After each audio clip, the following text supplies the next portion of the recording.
Yeah! Yeah! Ugh! All right, I got it all out. What's up? What's up, everybody? Welcome to whatever the hell this show is. KillJoy Jake, doing my thing, hanging out, talking little horror movies. It's spooky season, everybody, and I don't care if that's debatable or not. It's time for watching horror movies. It's September. I don't care. Is it still considered summer or whatever? Fuck that. It's spooky season. It's time for horror movies. It's time for Halloween. It's time for trick or treat. It's time for putting up goddamn plastic skeletons everywhere. And I mean everywhere. Oh. What's up, everybody? How's it going? I'm all jazzed up. I got a lot of caffeine running through the veins today. What is up, Jerry? How's it going? What's up? You're excited, but you're sad because Terrifier 3 is basically a year away and not this upcoming Halloween. I know, I'm sad about that too, Jerry, if it means anything. I am so excited to be getting it next October, though, which is exciting. Would be awesome to get some updates on that. We'll probably have something in November, by the way. I did a little video on that a little while ago. If you guys have not seen that, I recommend it. Check it out. Gunner is saying you should watch a series of unfortunate events TV show. It goes way deeper into the secret organization, and it stars Patrick Warburton. Okay, cool. Hell yeah. I'll check it out, man. I will check it out. Thank you, Gunner. Villain Killin' Dylan, a KillJoy cult member, thank you so much, my friend, is saying, yeah, dog. Yeah, Dylan, I love it. VKD in the house. RJ's here, too, just like the raccoon from, what is that fucking movie called? The little raccoon guy. His name's RJ. Over the hedge. It's the raccoon. It's him. What's up? Happy Tuesday night. Someone uploaded a video of filming locations of Scream 6. Ooh, I have not heard of this. This is pretty fucking cool.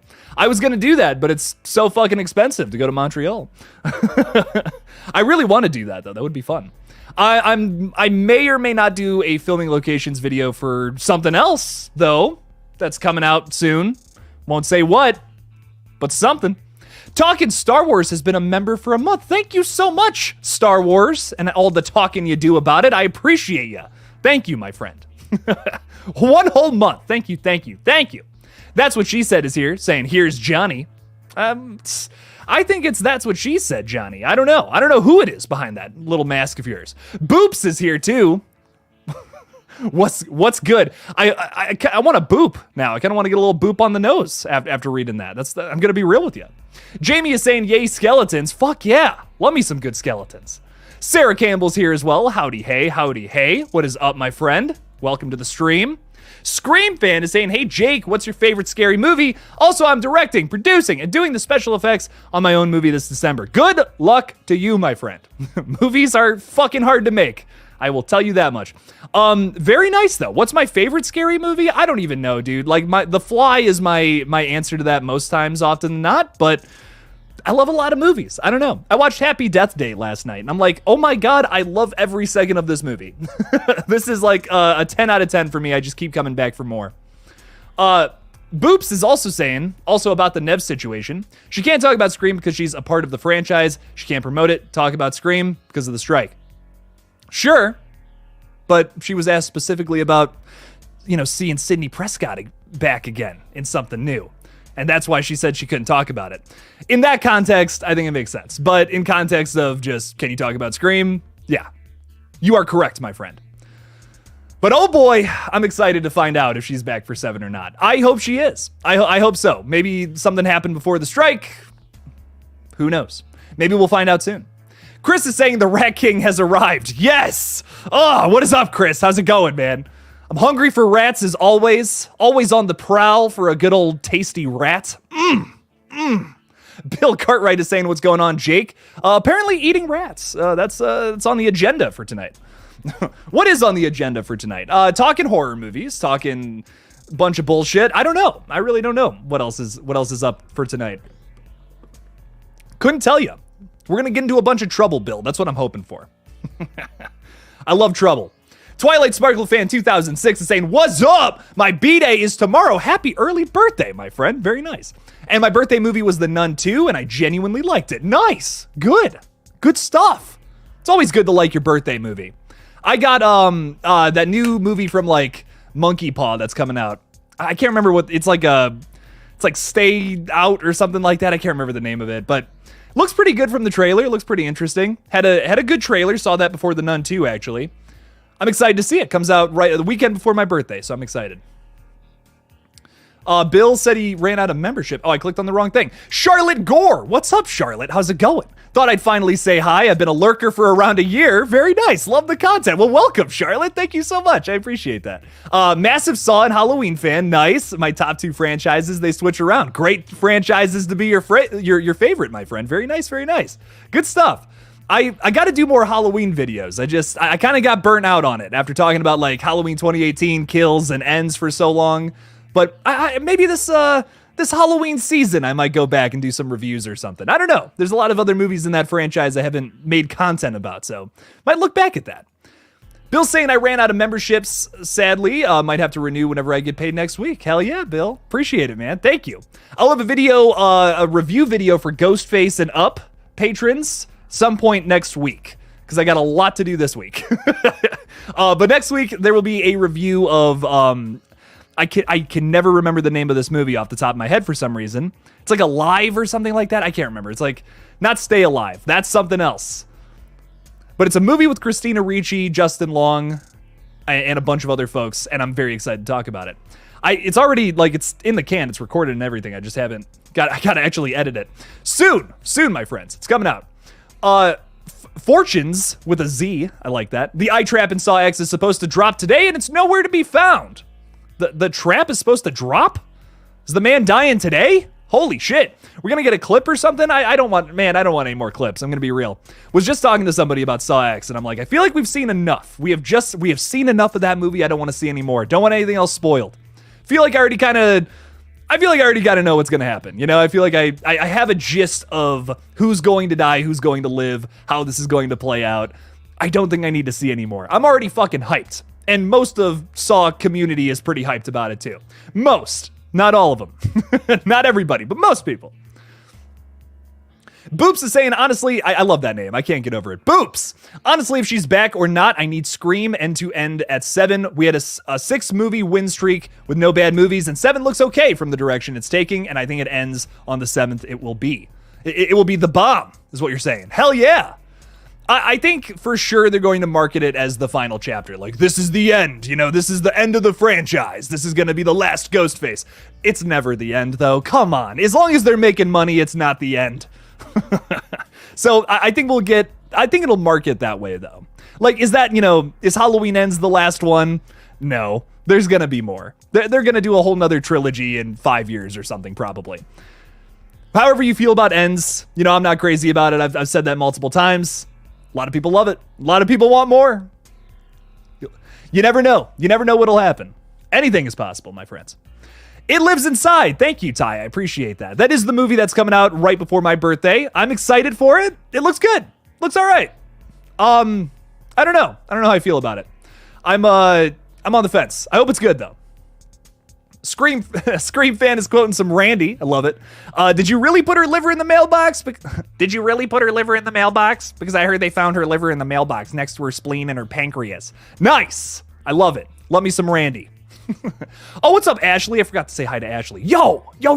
What's up? Welcome, Ashley.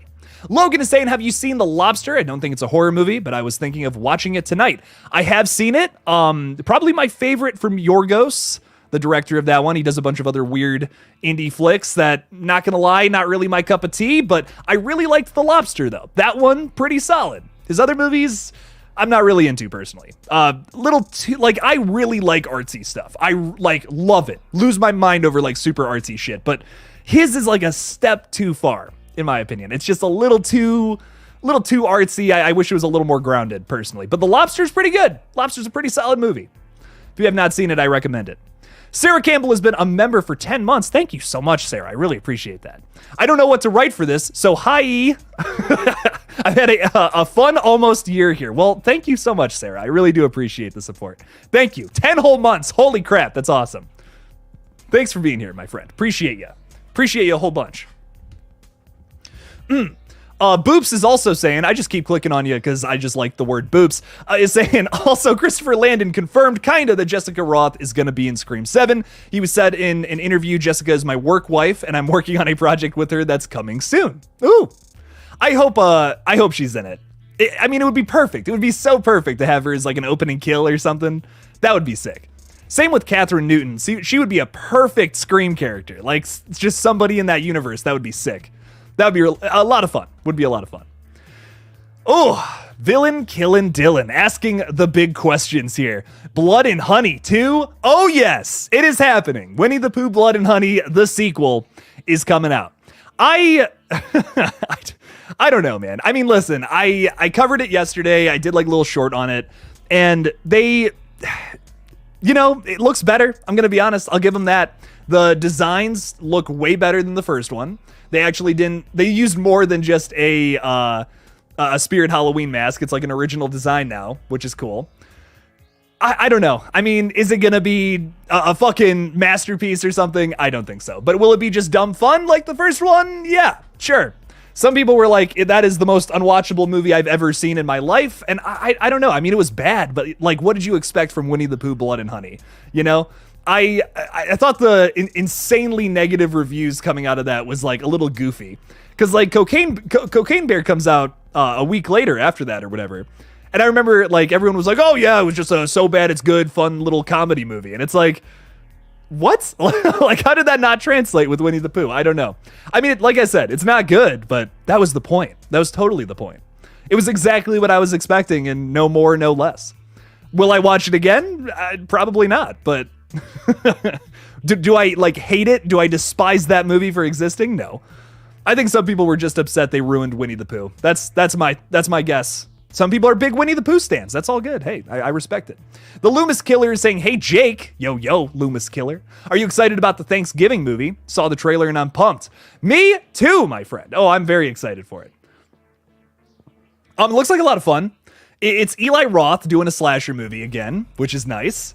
I'm super, dude, I'm hyped for it, man, because Eli Roth, he doesn't do horror all the time. But when he does, usually it's fucking awesome.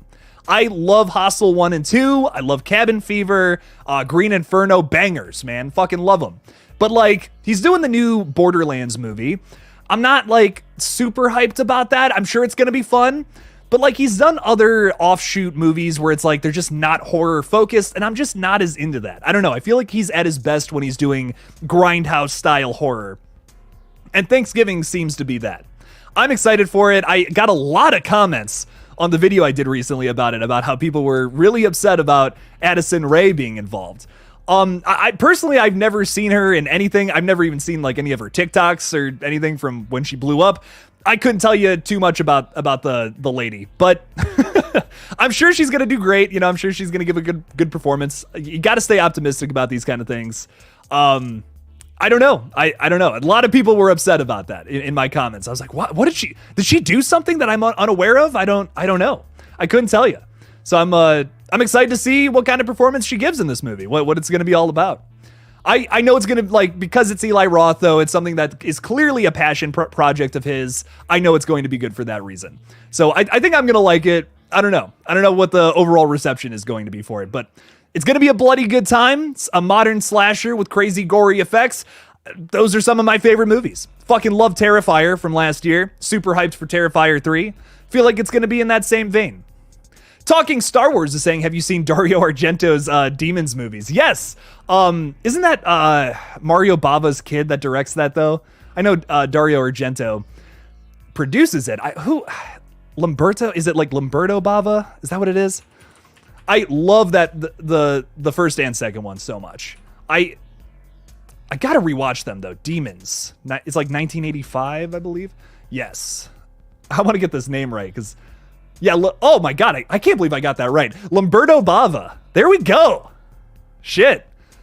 You know, sometimes I feel old. Sometimes I feel so old talking Star Wars. Like I'm like, oh man, I'm turning 25 in like 2 weeks. Like my brain, my frontal lobe is fully developed now. It's only going to get worse from here, you know? But every now and then, I get something like that right. And I'm like, oh, ooh. Guess a blind squirrel can get some nuts every now and then.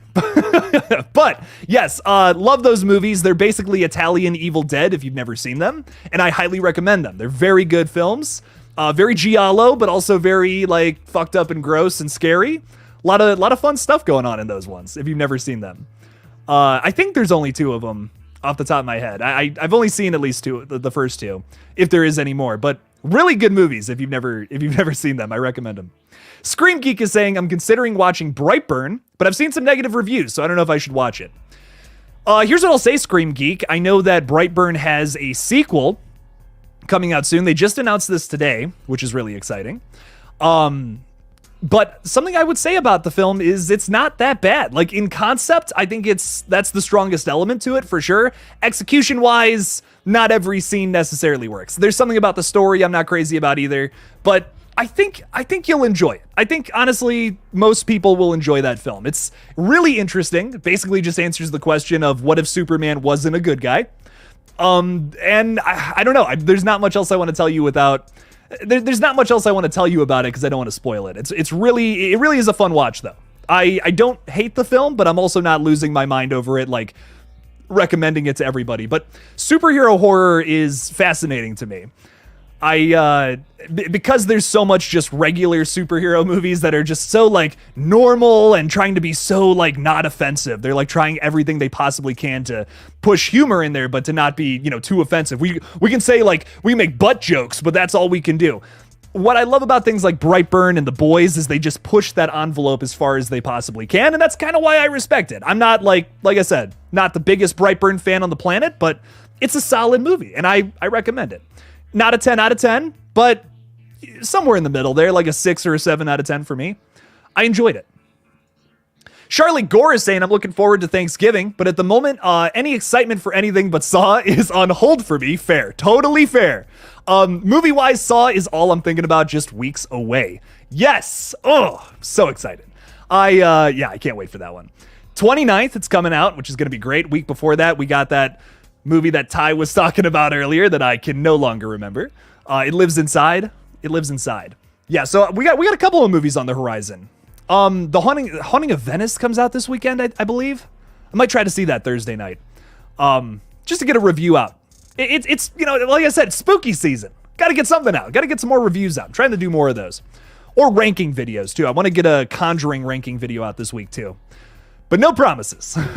No, I always make promises and then I'm like, I can't do this today. Shit just came up. So, gonna try to get out a lot more videos though, because it's spooky season. But yes, very excited for Thanksgiving. I'm kind of with you there, Charlotte. A little more excited for Saw X myself.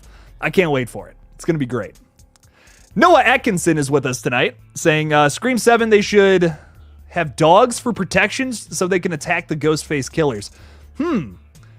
There's not too many dogs in the Scream universe. And we'll say that. Something I haven't really thought about all that much. Interesting. Have a dog go after Ghostface. The chaser becomes the chasee, as they say. Villain Killin' Dylan is saying Owl looks like the fucking creeper, which is awesome.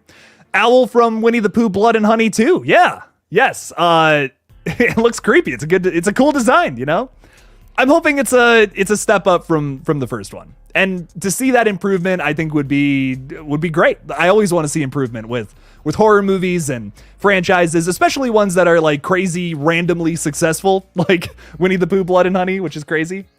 I don't know if you guys have been keeping up with like the shorts I've been posting, but there was one I did the other day talking about more public domain shit that they're like making horror movies out of. And it's like nursery rhymes. Like they're doing Mary Had a Little Lamb, but as a slasher. Like, what? That's fucking crazy. That's gonna be nuts. It's all because Winnie the Pooh Blood and Honey made like a shit ton of money, but I'm also kind of excited to see what comes from this. Whenever there's a new wave of something popular, you get a lot of creativity. You gotta get a lot of weird shit from people that sometimes works and sometimes doesn't. I think about the found footage craze, like when fucking Paranormal Activity like hit the scene, and it was like, oh shit, we can do that for $15,000 and make like millions of dollars. Everyone did it through the 2010s and late thousands, 2010s, and some of it's really good, and then most of it's pretty bad. But that 10% that is so good is like, oh, these are some phenomenal horror movies here. Grave Encounters, As Above, So Below, Wreck, Record, that whole franchise. There's so much good found footage. You just got to dig for it. The Loomis Killer is saying, who's your favorite Ghostface killer? Probably Stu. I mean, Stu's so good. He's so funny. His motive is ambiguous. He's creepy as fuck. My man's like just letting Billy stab him. And I don't know, there's something so creepy and scary about that scene in that first Scream. I feel like that's maybe my favorite scene in the whole franchise, is when Billy and Stu are just stabbing each other. Ugh. Something so scary and creepy about that. Not to, the franchise is very goofy and comedy oriented, so it's not exactly like terrifying me when I go to sleep. But like that scene, that's maybe the scariest scene from the entire franchise. I don't know what it is about that, but it's gross. It's upsetting. It's like, holy shit, these guys are fucking crazy. And especially with their setups being like so not normal, but they just seem like regular teens from the late 90s. Not really anything too exceptional. And then you get to the third act and you get the reveal of who they really are. I think that makes it even more upsetting for me personally. Green Inferno makes me queasy. It makes me queasy too. Man, first time I watched that one, I almost threw up. That was an upsetting movie. When the first kill is, oh my God, holy shit. Sprained your ankle. Oh, fuck, Michael, I'm so sorry. Wishing you good health, my friend. I hope that gets fixed up as soon as possible. It's awful. The director of The Lobster made a movie called Dogtooth. That's not a horror movie, but it left me with a worse feeling than most horror movies. I just couldn't get into it. I tried Dogtooth. I tried Killing of a Sacred Deer. Just not movies for me, man. Like, I totally get what they were trying to do, but they just did not, I don't know, they just did not work for me for some reason. But Yorgos has a new movie coming out called Poor Things, and I've heard very good things about it. Not poor things about it. I hope it's good. Seriously, I'm although I'm not like a huge fan, I'm rooting for him. Always rooting for all filmmakers. Juicy Fear 2 is saying, imagine if we got a good Jeepers Creepers again. Juicy Fear, I hate to say this, but keep wishing, man. Keep wishing. I hope we can finally get something good from that franchise, but it just seems a little too difficult of a task, is what's been proven, which sucks. Ooh, you prefer Demons 2? That's so fair. Demons 2 is fantastic. Shit, hard for me to argue with that. Demons 2 is fantastic. Evil Dead Rise totally got a lot of its inspiration from that one too, by the way. Just wanted to say that. Oh, man. Okay, we're getting into some tough Giallo questions here. Do I prefer Argento or Fulci? That's like one of the hardest questions you can possibly ask me. I love both of these guys for so many reasons. Deep Red is a fucking masterpiece. Zombie is a masterpiece. I'm trying to think what else I've seen. Suspiria is really good. I love Suspiria. Fulci's got a lot of weirder misses for me, though, I will say. I love a lot of his movies, but like Argento, I've definitely seen more stuff from him that I liked. So I'm leaning towards him. But like Zombie 1979 from Lucio Fulci, I mean, one of my favorite movies of all time. I fucking love Italian horror so much. So it's so tough. I think majority of his movies, I think I'm leaning towards Argento. Even his newest thing, like Dark Glasses, you guys saw that from last year? Really solid movie. That was in my top 10 for horror films from last year. But man, Fulci's got some really weird, gross horror that I fucking love. Super inspired by him as a director. I don't know. That's such a tough question, Michael. Oh my God, they're both so good. Boops is saying, TBH, Addison is kind of like the Britney of this decade. She can sing, kinda, dance, act a little, but TBH, she's expanding her interests, so I'm a little excited. Cool. I don't know, I'm going to be real with you guys. I'm such a dork. I just like my little weird horror movies. Do I keep up with much else pop culture? Not really. not really my thing, which is, it sounds counterintuitive to what I do, but I keep up with horror news. That's where I'm an expert in. Pretty much everything else I'm kind of just dumb, kind of lacking a bit. Favorite Eli Roth horror movie? Mine's definitely X. Eli Roth did not do X, my friend. That is Ty West. But Eli Roth films, damn. I mean, Hostel 2 is so good. That might be my favorite. But I think I lean a little more towards Cabin Fever just because it's so weird and you like really never know where it's going. I think that's what I value so much about that movie. It's so all over the place. I'm never 100% on it. Never like, oh yeah, okay, this is what's going to happen next. Nope. Charlotte Gore is saying, love the original Jeepers Creepers. 2 is fun, but I doubt very much we'll ever get another decent JC. Unfortunately, I think Reborn killed it for good. Yeah, you get a movie that's just so bad like that. So the attention to detail is so minimal and so just lacking. Sometimes that happens, and it kills a franchise. There's also, it's not just that, too. There's other aspects to it that I don't really want to get into, considering the previous director, but I don't know, man. If we only have Jeepers Creepers 1 and 2, I'll take it. It's whatever. I enjoy those movies. They're fun, but the rest of the franchise, you can just skip. It doesn't exist. You don't even need to, there is no more movies past 1 and 2. You like Halloween 1998? So like the H2O? H2O is really good. Dark Side Gaming. I really enjoy it. I've seen a lot of people nowadays not really have good things to say about it, but I enjoy it. It's a fun movie. Love the Scream 2 reference too. Villain Killing Dylan is saying Toxic Avengers a 10 out of 10. Toxic Avengers, wild, man. Oh, it's a wild movie. Not for everybody, but I really enjoyed it. Mayan is saying, hello, everyone. Jake, the hair is looking cute. Thank you, Mayan. I appreciate that. I got some crazy Gale Weathers bangs going on right now, but it means the world. Thank you. Thank you, my friend. Who's your least favorite Ghostface? Mine's Quinn. One kill that was off screen for the most part. She had 2 good attacks, and that's all really, and she died in literally 4 minutes of the 4th act. Quinn does have some good lines in the 3rd act. I'll give her that, but I kind of agree with a lot of this. She's pretty middle of the road. She's pretty whatever. Same with Ethan. I'm like, to me, I look at the Scream 6 killers as a unit, and I'm talking about the ones that get revealed at the end, not the ones at the beginning. I look at them as like, this is a family of killers, as a singular unit of people.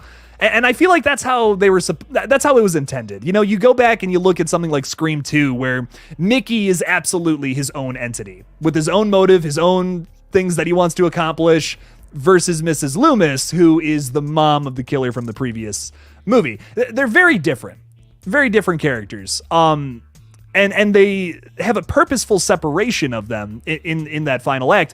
But with Scream 6, I feel like the whole point of the reveal was to say, hey, here's a family of ghost faces that we've never done before.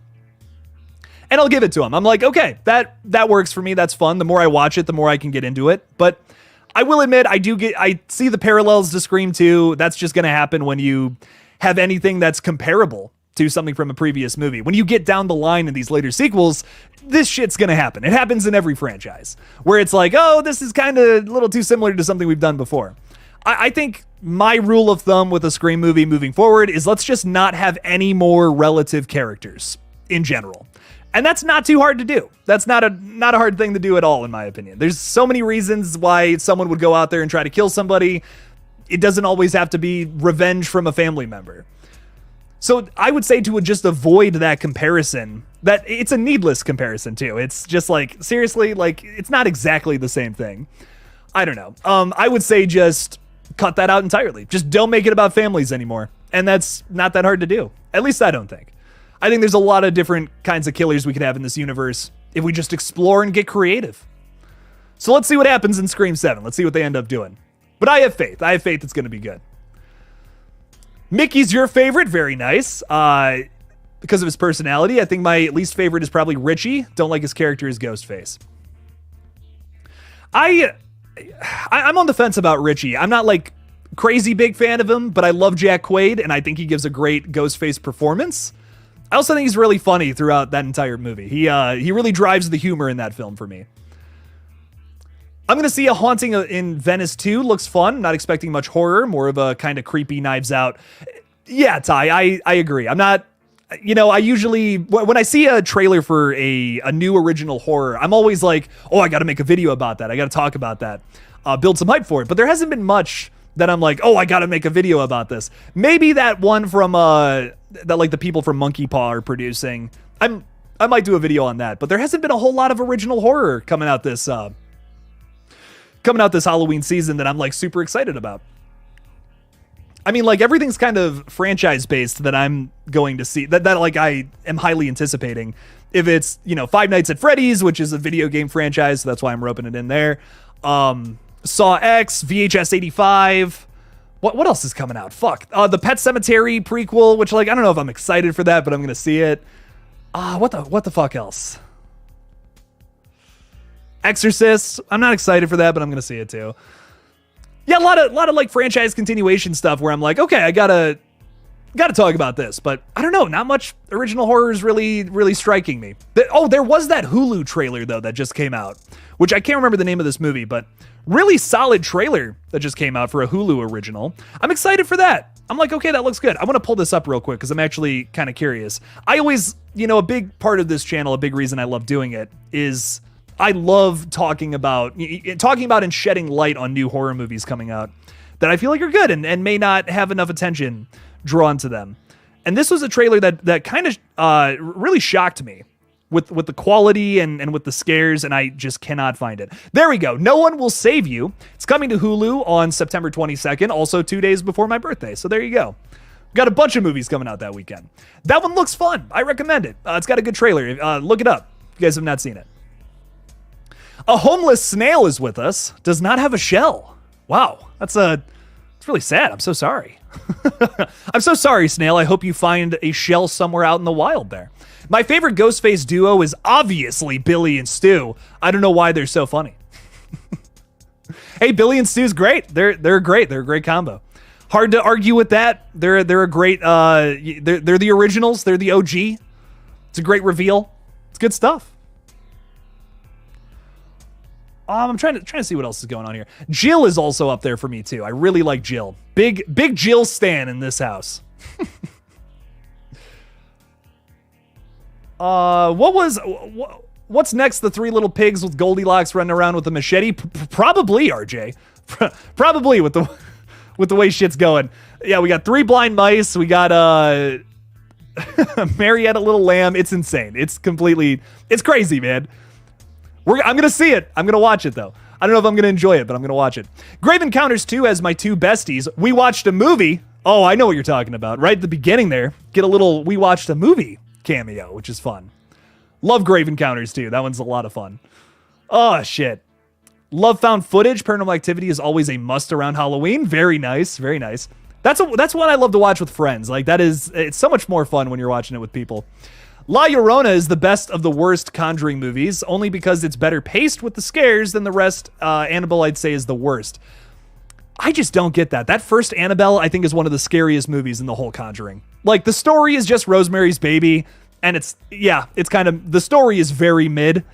So I get that. I get why people don't like that. But the scares, man, that back half of that movie scares the fuck out of me. Hubby hates found footage because he says it makes him dizzy. My dad is the same way. My dad does not like found footage at all for the same reason. Sydney is my favorite final girl. Hell yes. You loved 6, but I need her back in 7. Only if well written. She looked bored in 5. She did look bored in 5. I said the same thing in my video today. I'm just like, I just don't think I want Sydney back if she's just going to do what she did in Scream 5 again. I feel like the legacy characters were there to be like, hey, this is Scream still, but we're doing it with new characters. And I get that. You have to do that to keep a franchise alive. You can't just keep telling stories with the same characters over and over and over and over and over again. It's going to get old. Or there's going to be stuff there's going to be like a dead end eventually with every character you create. That's just how it goes. Sometimes there are stories that are just needless. It would be better if you had a brand new character. That goes for every franchise out there. And it sucks. It sucks, but change has to happen if things are going to progress. And I love Sidney Prescott, and I said in my video today, if they do bring her back, there's a very clear story that they can tell with her family, and that's what they can do for 7. Perfect. Bring her back, tell that story. But then I don't know what else they can possibly do with Sydney. If you're someone who wants like 7 more Sydney-focused movies, I need a why. I really need a why at this point, because to me, I just feel like this franchise is going to be more successful focusing on new characters. I love Sidney Prescott, like maybe the best final girl of all time. I think some people hear this and they think Jake hates every legacy character for some reason. I don't. I just don't want them to ruin them. I don't want them to tarnish these awesome characters, because I think they have great stories, and why ruin that? Why ruin one of the best elements to the Scream franchise, which is exactly that? Evan is hanging out with us tonight. What's up, Evan? Saying, just watch Talk to Me. What would you rate it out of 10? Talk to Me was a really creepy movie. I really enjoyed it. But I will say, like, the more I've seen it a couple times now. I've seen it like 3 or 4 times. Every single time I've been a little less interested. It's really good. It's a really good movie, but watching it 3 or 4 times now, I'm like, I don't know. I don't know if it's a 10 out of 10. I think I gave it a 9 out of 10 in my review. I probably have it as an 8 out of 10 now. It's really good. Like, don't get me wrong. Love my Rocka Rocka boys. They're amazing. They killed it with their directorial debut, but I'm not like losing my mind over it. There was some really good stuff about the film. I loved all the creature designs and stuff. Felt very Evil Dead. Felt very like an Insidious flick, but with blood and gore, which was like my dream come true in a lot of ways. I'm like, oh, this is awesome. I've always wanted this for this kind of movie, for a paranormal film to get really bloody and gory and really fucking scary. And the ending is haunting. No spoilers, but haunting ending for sure. But is it like 10 out of 10 revolutionary horror movie? I don't know. I give it an 8 out of 10. It's really good. It is a really solid original, and I'm super excited to see the sequel. And I'm also super happy for A24. Once again, killing it with horror as they do every single year. That movie is their highest grossing horror film currently, and I think that's pretty fucking cool. Beat out Hereditary, man. That's nuts. Tenebrae is you and Michael's favorite from Dario Argento. I still gotta watch that one. Still not seen that movie. Gotta make that happen. What is going on here? Do you think we see a character like Carrie or Rig in Saw X leading an investigation, or does it kind of stay away from the police investigation side of things in this one? Well, we are in a different location this time around. We're in Mexico City. So I imagine it will feature a lot of new characters, but returning characters will probably be the more popular ones. Like, we've already seen Amanda. We know Costas Mandalore is going to be in it pretty much. That's not 100% confirmed, but it's like, dude, the man's posting about it. He's promoting it. His voice is definitely in the trailer. The man's coming back. It's going to be part of the twist, probably. And what I imagine is that the end of the film will take place after the events of like Saw 3D. We'll see that Mark Kaufman is actually still alive. I'm assuming that's what the twist is going to be. I also think about like how much criticism the last one got for not having a very well written twist. And it's not even that it wasn't well written. It just, they gave it away too early. And I think with this new one, something that they're trying to do is just get it back on track with the story. They're like, okay, no more of the flashy stuff. Let's just get back to what makes Saw great. So I don't think it's going to go too in depth on the nostalgia baiting stuff. I think it's going to be much more focused on let's continue the story with the characters who are still alive, while also, you know, kind of doing a send-off for John Kramer. So I think it'll be a little nostalgia-y, but not that much to the point where it's like, we have every single character from this time period and Saw coming into this. I don't think that's going to be the case, but I don't know. You never know. Your boy Malik is saying, hey, Jake, Halloween question. Do you think Corey Cunningham would have fit better in the Thorn timeline? He could have been the next chosen vessel of evil by birth instead of cosplaying as Michael. You know, they do kind of do that in 6, The Curse of Michael Myers. And I think what's so great about the way that they set it up in that one specifically is it's not like something that's set up from the beginning that this character's evil and they're going to get the evil put inside of them. They're the next vessel of it. I think that's what I like so much about Curse more than Halloween Ends personally, is that it's not like, it's almost like a twist the way they set it up in the producer's cut. And I fucking love that. Like, that is so cool to me. So I don't know. I don't know if we need a character set up from the very beginning that it's like, this is going to, well, we do, but just not as obvious as how they played in Halloween Ends. That's why I'm not as crazy about it. That's why I feel like Curse just did it way better with how they had it set up. If you like Halloween Ends, by the way, I could not recommend that movie more. I just think it's so much better utilizing that same costume or same theme. I don't know why I said costume. I read cosplaying and I thought costume, I believe. But yeah, no, I don't know. I recommend it. If you guys like Halloween Ends, check that one out. I don't know. Corey Cunningham, he's just not a relatable character at all. He's bullied by like high school teenagers and he's like 25 or something, like 20. He's in his 20s. That's all I know. He's bullied by band kids. And I don't know any early 20-year-old who is currently getting bullied by high school band kids. That is so unfathomable. Like, it's just such a strange choice. It doesn't make any sense. If he was in high school, I could maybe buy it, but why band kids? Why did you choose band kids to be your bullies? That doesn't make sense. Band kids are the ones getting bullied. I was one of them. I know. I don't know. It's so many strange choices I just couldn't get behind. It felt like too personalized at times, like a very specific incident that happened to somebody maybe writing the script. I don't know. Did you see the new Pet Sematary Bloodlines trailer? So pumped it's finally releasing. I'm gonna check it out. I'm gonna check this one out, see if it's any good. I don't know. I don't know how I feel about it. It feels like another Pet Sematary 2019 to me, where it's like, this is gonna be fun. We're gonna play with some familiar tropes, but is this gonna be something like truly holy shit special? I don't know. It kind of reminds me a little bit of the Children of the Corn movie we got earlier this year, which has me a little worried. In terms of quality, that's where I feel like we're going to be at, but maybe it tells a really cool story. I got to admit, the 2019 Pet Sematary did some fun story things that like changed up the original novel. I thought that was fun.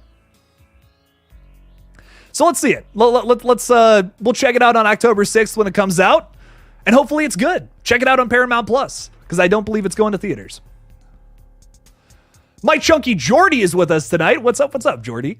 Oh my God, it's turned so cold here. My beer feels icy and my dog is snuggled up beside my stomach under a duvet. I don't know what, I don't know what that is. Don't move to England if you want warmth. I have heard it is very rainy and very cold there. But that sounds wonderful. That a nice cold beer with the dog snuggled up to you. That sounds fantastic. So I hope you're having a nice day. Thanks for hanging out with us tonight. Appreciate you. Mr. Rick is with us too. What's up, Mr. Rick? Me and Mr. Rick just recorded an awesome podcast together that I am so excited to post. You killed it, man. I'm so hyped. You missed the chat, not home. Hope to make it. I'll be live for a while tonight, because why not? Why the fuck not? Infinite Sky is with us tonight too, throwing $2 out there. Thank you so much, my friend. Would you consider Seven a horror film, Jake? Absolutely yes, but I feel like if I say why, it will spoil them. Well, no, actually, no, I don't even have to talk about that. No, yes, it is definitely a horror film. It is definitely a horror film because of everything, everything that fucking happens in that movie is very horror adjacent at the very least. It's also like a cop drama, which these are very, usually a lot of these are very horror related. So yes, I would say Seven is definitely a horror film. It's a scary movie. I think anything that is purposefully trying to scare you is horror in some capacity, or has some kind of like monster or some kind of theme of otherworldly scariness, some kind of fucked up unknown, whatever. That's a horror film. You know, like even, I'm trying to think, like Don't Hug Me, I'm Scared, I feel like is horror, even though you wouldn't say that. I don't know if that's necessarily something that's like outright a horror short film or something like that, but I think it's still considered there personally. So yes, Seven a horror film? Absolutely, for sure. Definitely Infinite Sky. Thank you for the $2, my friend. I really appreciate the support. Thank you. My chunky Jordy's throwing £5 out there. Thank you so much, my friend. I like every Halloween film apart from 3, and not because of Michael not being in it. Ooh, so you don't like 3 for other reasons. I'm curious why. I'm curious what that is. Because I love 3. Like, 3 might be one of my favorites from the whole franchise. It is weird sci-fi horror, maybe at its best. It's so much fun. It's such a good, like, Halloween horror flick. I don't know. I love everything about it. Oh, it's so much fun. Tom Atkins is just such a, I don't want to say piece of shit, but he's just, he's such a weirdo in that movie. I mean, he is like, it's so weird because every single person in that entire film is attracted to his character. It's like, it's almost ridiculous. And there's something about that absurdity that's so much fun and plays into like every aspect of the film. Every side of it is like a little absurd for one reason or the other. They're using Stonehenge to control masks and kill a bunch of people all over the planet. Like, what? This is a Dr. Evil plan if I've ever heard one. But I don't know. I really enjoy it. But I get it if you went into that expecting Michael Myers and you got this weird sci-fi flick. I totally get that. Not for everybody, for sure. It is a bit out there, but I really enjoyed it. It's really fun. It's probably in my top 5 for the whole franchise, for me personally. But I get why some people don't like it. I am curious why you don't, though. If it's not for that reason. I'm just curious. I'm a curious little fella who likes sniffing around, getting answers to questions. But my Chunky Jordy, I really appreciate the support, my friend. Thank you. Enjoy the beer, enjoy the dog cuddles, and have fun. Have fun. That's what really matters. Have fun. If you're having fun, you're doing it right. Michael Parton's throwing $2 in there and talking about some sequels. Ooh, I see what you did there, Michael. It Too and Ends have bullies and hate crime cliches. Yeah, and like in ways that just feel egregious and not necessarily realistic. Like I don't know if like Halloween Ends definitely does it worse, but It Chapter 2, I will agree, is a little like in your face with how they do that, to the point where it just feels extreme. It doesn't feel like you're setting up this character to have these feelings. I like when movies do that better, because it's like, wow, this guy's a piece of shit for this reason. And I feel like they don't really, they kind of do that in It Chapter 2, but I just feel like they should have expanded upon that more. Same with Ends. Just give us something for why band kids who are typically the ones that get bullied, why are they being such dicks? I want something. I want something with that. And we just don't get that in the film. It just feels very like AI generated. It feels like something that just came out of thin air. It's like, well, band kids have never been bullies before. Let's do that. And doesn't really feel like there's a reason behind it. Doesn't really feel like there's any force driving that for any particular reason, except for it hasn't been done before. That's just frustrating to me as someone who's looking for a good story that can be relatable. And with Corey's character, you need him to be relatable. And because of that, he's just not. He's just not, in my opinion. I can't relate to Corey. I can't relate to a lot of the characters in that movie. They don't feel human. Like even Laurie Strode doesn't feel like a human being who went through trauma at all in that movie. Jamie Lee Curtis is carving up pumpkins and talking about how Allison needs to get naked in front of her boyfriend. I'm like, this isn't Laurie Strode. This is just Jamie Lee Curtis playing herself. This is so bizarre. What is going on? I felt like I was having like a fever dream watching that movie. It was so strange. So strange to me. But Michael, thank you for the $2, my friend. Hopefully movies get that right moving forward. Ooh. Robert Murphy's asking a great question. What horror in the last decade is a 10 out of 10 in your opinion? Coherence, which may not be obvious horror, but would be my choice, could be described as cosmic horror. I just watched this movie for the first time, and I loved it. I don't know if I'd call it a 10 out of 10, but I fucking loved it. Like, great movie. I don't, you know what? I'm not even going to say anything about it, because this is a perfect go into it blind movie, in my opinion. Check it out if you have not seen Coherence, though. Thank you to Jesse, by the way, if Jesse's out there, from Jesse's Storytime Spectacular. Big shout out to my friend there. He recommended this one to me, and I loved it. 10 out of 10. I'm trying to think. So I'm going to make this even harder for myself, because I think that's fun. I'm going to just talk about the 2020s, if there has been a 10 out of 10, in my opinion. Honest to God, I feel like The Invisible Man from 2020 was a 10 out of 10. I have watched it so many times since its release, and the more I watch it, the more I'm like, oh my God, this might be Leigh Whannell's best movie. It's phenomenal, and it is so subtle in how scary it is. It is so subtle because it's all about like domestic violence. It's all about abusive relationships, and they do that commentary from a distance, and I think that's what makes it so much scarier. You're only seeing it from the perspective of the victim in that situation. And to that, it builds up the abuser character in a much scarier light. You don't see the guy, you don't hear a lick of dialogue from him until the end of the movie. And that to me just makes it so much more scarier, because he also, like, if you hadn't seen the rest of the movie before that, and you just watched that one scene at the end of the film, you would just think he's a regular guy.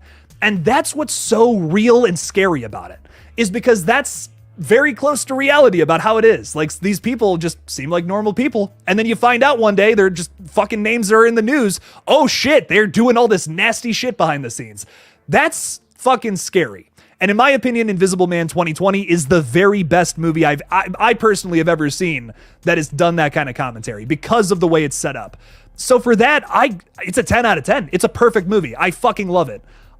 Scared the hell out of me too the first time I watched it. Wow. Like, I was upset at leaving the theater from that one. So I don't know. For me, like one of my favorite horror movies from this decade has been that. But I'm trying to think what else. I really liked X. I really liked The Black Phone has really grown on me too.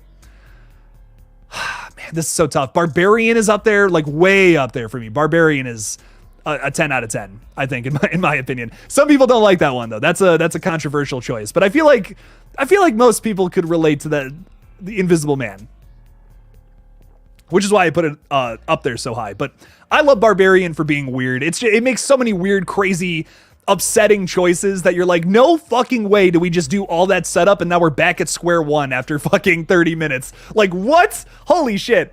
I love that though. I love when you just say fuck it with your storyline. No, we're doing this now. And somehow that will maybe connect to the thing that we just saw.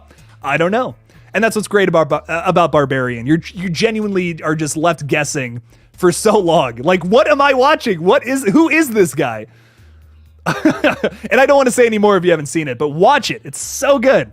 There's no physical release of it, which fucking sucks, but it's a great movie.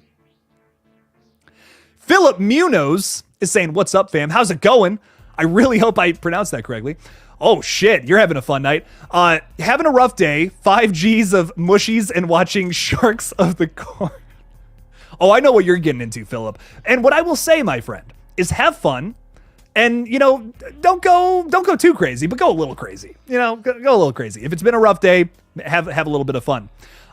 Philip, I don't know if you're in the Ohio area, but I will say, and I hate to get all political, but on the ballot this November is going to be the legalization of the sticky icky. Ooh. And something else I want to point out is every single time that has been on the ballot in other states, it's become legal. So, shit. Pretty exciting times for Ohioans. That's all I'm saying. Don't want to say any more than that, though, till November. But hey, if you're in Ohio, vote. That's what I'll say. Have some fun, my friend. I really want to watch Sharks of the Corn. It seems fucking crazy. So I got to check that out. Have fun enjoying it, though, and I'm so sorry you had a rough day, Philip.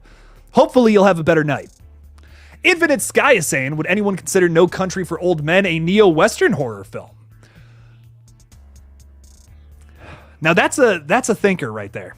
Because there's some dark elements to that fucking movie, man. There's some really dark elements to that. Yeah.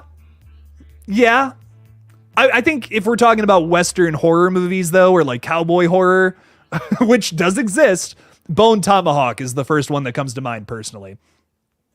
If you have not seen that one, I recommend it. Flet's Movies and Pop Culture 13 is with us tonight. Howdy hey, what's up, welcome. Trying to say hi to as many people as I possibly can. Have I ever heard of the horror movie Bodom? It is a Finnish horror movie that is based on the real-life murders that took place in the 1960s. Has one of the scariest endings to a horror movie. Ooh, I've never seen it. Heed shot. I gotta check this out. Welcome to the stream, by the way, my friends. Welcome. What else do we got here? Charlotte is saying, hated Halloween Ends on first watch, loved it on my second watch. Never changed my mind on a film so fast and drastically. It's a top tier Halloween for me. Wow. Very nice. Nice. Hell yeah. Listen, I don't care. People disagree with me. I know some other people who might think that, but for me, I love when people love horror movies. That just makes me so happy. Nothing makes me happier than that. So if you love it, fuck yes. That's what I say. Love what you want to love. Get passionate about it too. I want to like it, and I have seen it like 5 times, but I just can't.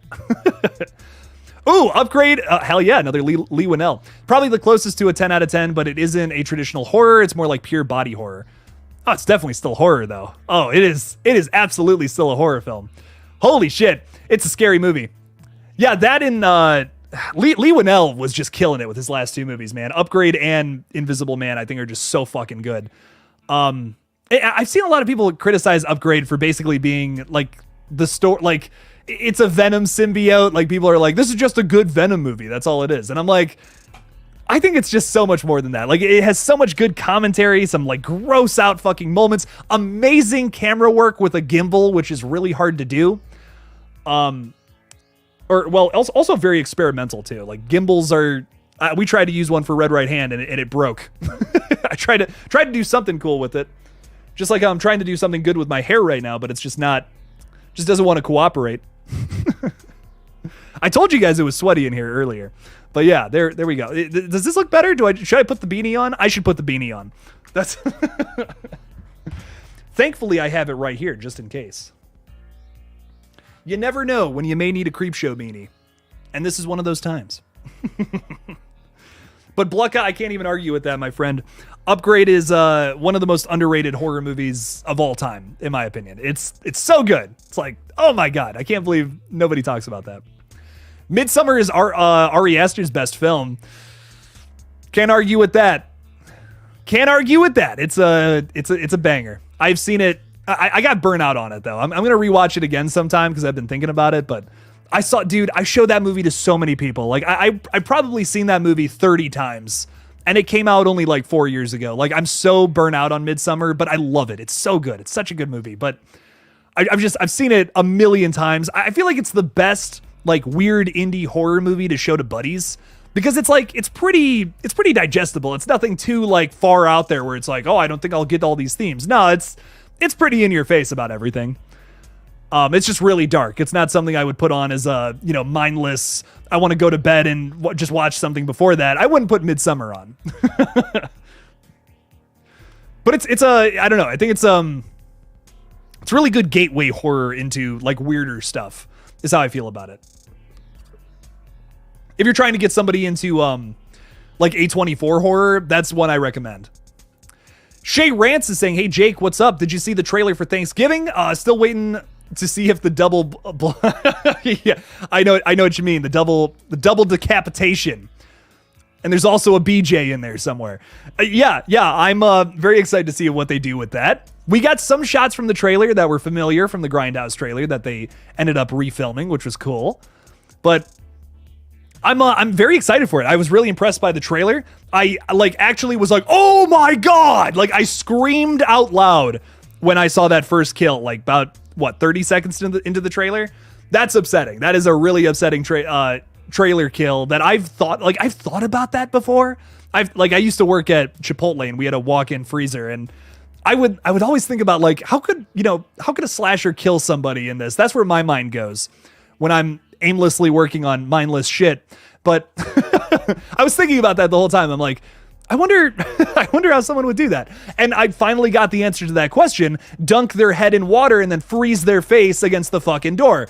That's so upsetting. That is one of the most upsetting kills I've seen all year. Nice. That's what you're going to get in Eli Roth horror, though. That's what I've learned from fucking Hostel, which still upsets me. Hollywood Guy is hanging out with us today. What is up, Hollywood Guy? I love you, man. Thanks for being here.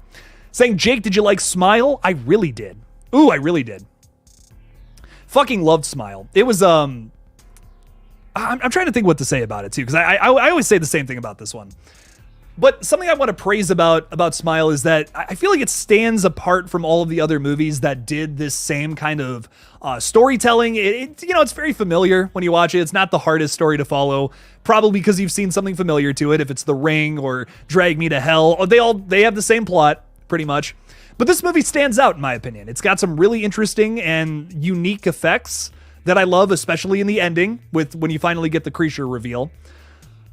And I don't know, there's some really just scary elements to this movie that was fun. There was some great storytelling elements too.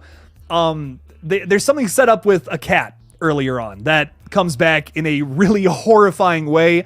And I've seen a lot of like horror films try to challenge its audience recently in a bit of a conventional sense. Like Evil Dead Rise, for instance. A very effective horror film. That's one of my favorites from the whole year. But, it kills kids, and that's supposed to be a shock. And it is. Don't get me wrong. But, horror movies have done that before. But Smile does something I personally have not seen happen in a horror movie that involves a child. And it's really upsetting and gross and just like, holy fuck. Wow. That's interesting to me. I feel like the best horror nowadays, at least, is the ones that find ways to give a character a fate worse than death. Just do something that is just so hard to watch and not over quick like that, like a murder in a slasher film. That to me is what I'm drawn to in horror. When you can find something that's just so fucked up in a way that has not been done in anything else, I love that shit. Oh, Lathan, is it like Nathan with an L? Saying Speak No Evil, that's another movie just like that. Love it. Very nice. Love Like Hell, Robert is my favorite film from last year. I did not see that. I don't think I saw that one. Is it just Robert? I don't know. I'm not 100% sure on that one. But yes, very good stuff out there for sure. What horror movie has a devastating non-happy ending? I asked because I recently watched Speak No Evil. Wow. Okay, we're on. I love this movie. This is such an upsetting film. But will not watch again. Totally fair. I've watched it twice now, and I think I'm good. I watched it once, then showed it to a buddy. That was enough for me. But I'm trying to think, like, what's a really good tragic ending? Because those are my favorites. Like, a good tragic ending is like the absolute best way to end a horror film, in my opinion. Trying to think of a good one. I would recommend The Fly if you've never seen it, but that's like, that's a pretty popular horror movie. It's not like a, oh, shit, ending, I would also recommend Triangle, which is a movie that I don't know if it necessarily has a bad ending, but you kind of just got to see it for yourself. Triangle is a really good one because the ending makes you think, and I thought that was really cool about that film. Hereditary is up there for me too. Midsommar, Beau is Afraid. All of Ari Aster's movies I recommend. Us kind of has a dark ending, which is cool. A little bit, not really, but sort of. I'm trying to think what else. Fuck, a lot of good movies with tragic endings, man. Tough to recount all of them all, but that's the best way to end a horror film. If you leave your audience horrified by the end of it. Oh, The Mist. That's a fucking great one. I agree. Yeah, The Mist is absolutely maybe the best dark ending ever. Shit. But I think that's the best way to end a horror film. It's like it leaves you can make, it's not that hard to scare your audience during the runtime of a film, but if you have them go home and they're not able to sleep because of something you made, that means it was truly terrifying. And usually that happens after some kind of horrifying ending like that. Like, Beau is Afraid fucking upset me. I don't even know if it's necessarily conventional horror or not, but it's just one of the most upsetting films I've ever seen. I was like, the rest of my day was ruined after watching that film. So I don't know. Does that count? I would say yes. So if that's what you're looking for, if that's the emotion you want to elicit from film, there you go. Oh, fuck. Saint Maud, too. Saint Maud has one of the most upsetting fucking endings I've ever seen. Like, top 10 list of upsetting endings, that's up there. Oh, God. That fucking sucked. It was a great movie, though. Great movie. But that ending is so bitter. It's so bitter. Very clear message with that one. Damn. British horror film Eden Lake has a tragic ending. I've heard Eden Lake's pretty good. I've never I haven't finished it. I started it like maybe a month ago. I saw it on Tubi. Interesting stuff. Blood and Honey had a dark ending. Oh, now y'all are just fucking with me. Saint Maud, great movie. Absolutely, Robert. I agree. Scariest horror movie. Somebody please tell me. I have very weird. There are weird things that scare me that may not necessarily scare everybody else. I think the movie Enter the Void from Gaspar Noé is one of the scariest things I've ever seen, and I wouldn't even say it's conventional horror by any means, but that fucked me up. Like, that whole movie is just an existential crisis. That is all it is, and it's done so well. And I don't know why, but that just fucked me up. Ugh. Evil Dead 2013's it's just a great movie overall. In my opinion, if you want the blueprints for a perfect horror film, there it is. That is one of my favorite movies of all time. So good. Oh, the sadness. This is a mixed bag of a film for me. I think the first half of The Sadness is the greatest start to a zombie movie ever, and they absolutely blow it in the third act, which makes me so mad. But it's so good up until that point. Like, so good. And then you get to the third act and you're like, but why? Why are we focusing on this random awful character that does not add anything to the story or progression? That one I'm so mixed on. So mixed on that one. I want to like it so bad because God, the first hour of that is so well done.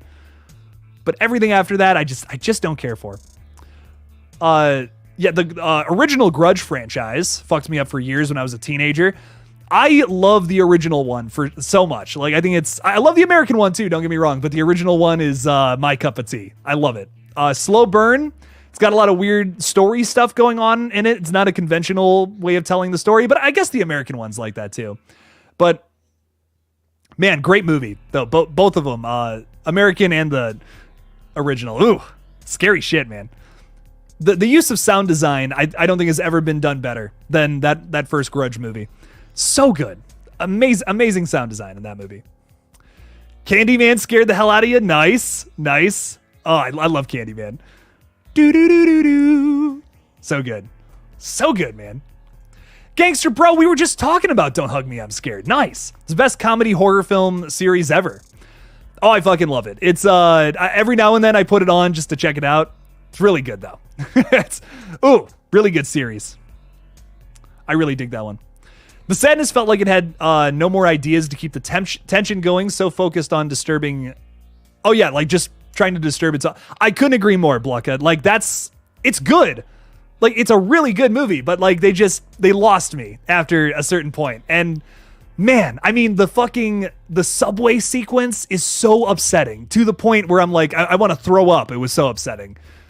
And the gore effects, like so much about it is so good. And then I just feel like they lose me in the last like 30 minutes or so, I want to say.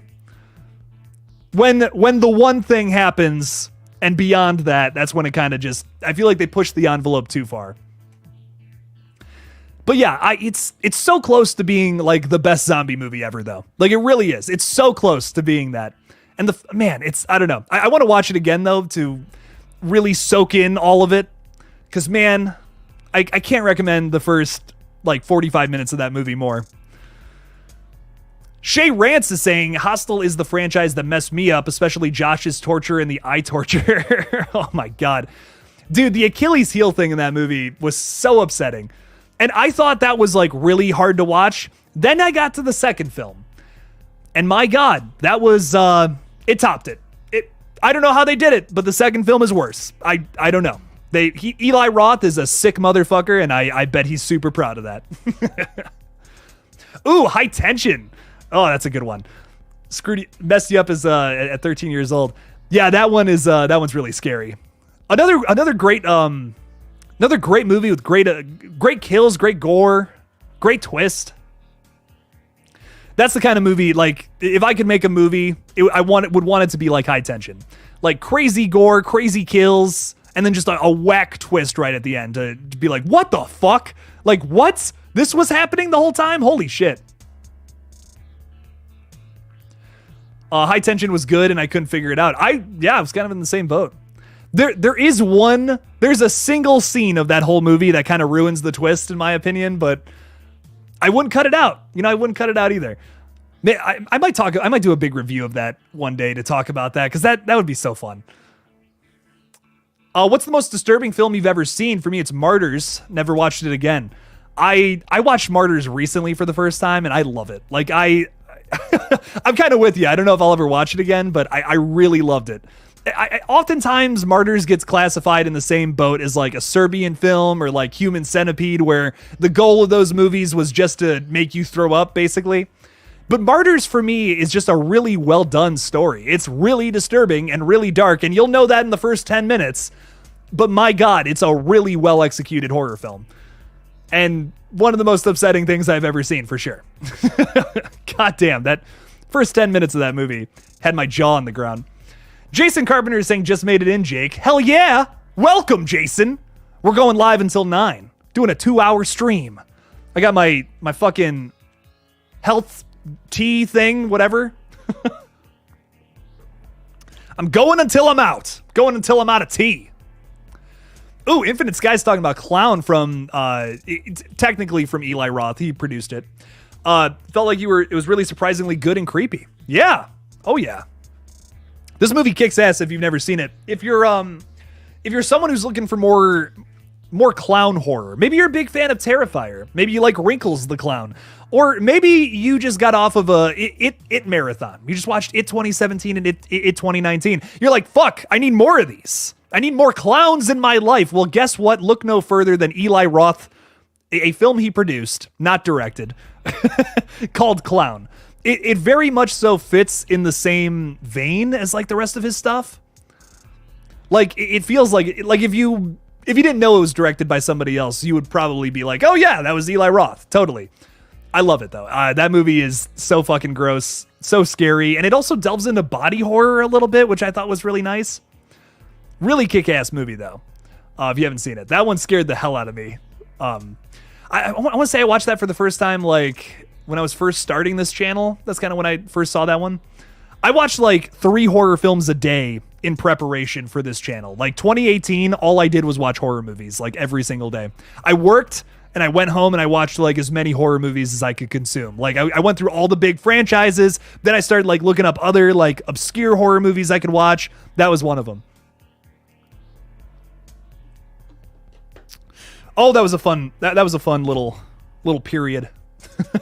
I still try to watch as many like horror movies as possible nowadays to kind of just like expand so I can like just talk about whatever crazy bullshit on here. But shit gets busy, man. Life gets busy. It's crazy. The first 4 Nightmare on Elm Street films are bangers, especially part 3. I really like part 3. I'm not crazy about the ending, but I do like a lot of it. The setup is so well done. Out of all those sequels, that's definitely has one of the best setups. I think what kind of loses me about Nightmare 2 and 4 is it just has a different setup than the original film that I'm just not as crazy about. I just don't feel like it's I just don't feel like 2 or 4 are set up as well as the first one. We're like, yeah, you know, some of the acting's a little spotty in that first movie. Whatever. I can excuse that because I feel like the writing is so well done. Wes Craven knows how to make a slasher film. Really, really good. He knows how to do it. But man, with 2, I just immediately felt that loss. Felt the loss of a drive to get from point A to point B. And I don't know. I don't know if 2 or 4 really works for me. And 5, absolutely not. Drive-Thru is the most hilarious clown horror ever. Ooh, I've never seen Drive-Thru. Nothing like a good clown horror film, man. There's something really fucked up and inherently scary about them. Am I going to watch Expendables 4? I don't know, man. I mean, dude, like the fact that there's 4 Expendables movies like kind of blows my mind a little bit. Isn't like Megan Fox or something, like some weird choice going to be in that movie? I don't fucking know, man. I thought the first one was like really fun. That's kind of where I was like, okay, that's where I draw the line with those. I'm very picky with action movies. Like it has to be something really out there that I just simply haven't seen before. I don't know. Really picky about action movies. Sarah just gifted a KillJoy Jake membership. Thank you so much, Sarah. Really appreciate that. To Gangster Bro. Oh my God, she just did it again too. Damn. She's awesome. Sarah, you're amazing. Thank you. Thank you so much, my friend.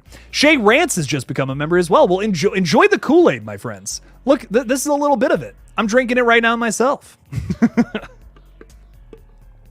Mayanne is saying there's the queen of the cult. Hell yeah. Hell yeah. Very nice. Oh, and she just did it again. Damn. 3rd time's the charm. For Heat Shot, gifted another membership. Very nice. Well, check out my, I believe the film is called Afterlife. Now that I'm remembering a little better. Afterlife with Justin Long. I think that's the name of it. Yes, that is it. Justin Long, Christina Ricci, Liam Neeson, bunch of big stars in this one. Super excited to talk about it. It's an interesting film. Has some really good stuff going for it, and I'm excited to talk about it a little later into the month. That'll be a Patreon exclusive, so you guys will be able to see it, and nobody else. Kool-Aid? More like Dork-Aid. Damn, you sound like a band kid, Blucka. You sound like a band kid, how you're still bullying me. Damn. That's so real. That happens all the time.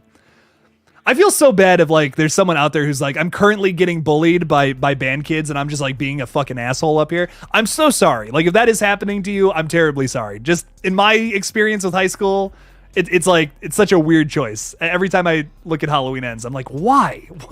Why did they make that choice? Infinite Sky is saying, how did it feel playing a murderous psycho in Red Right Hand?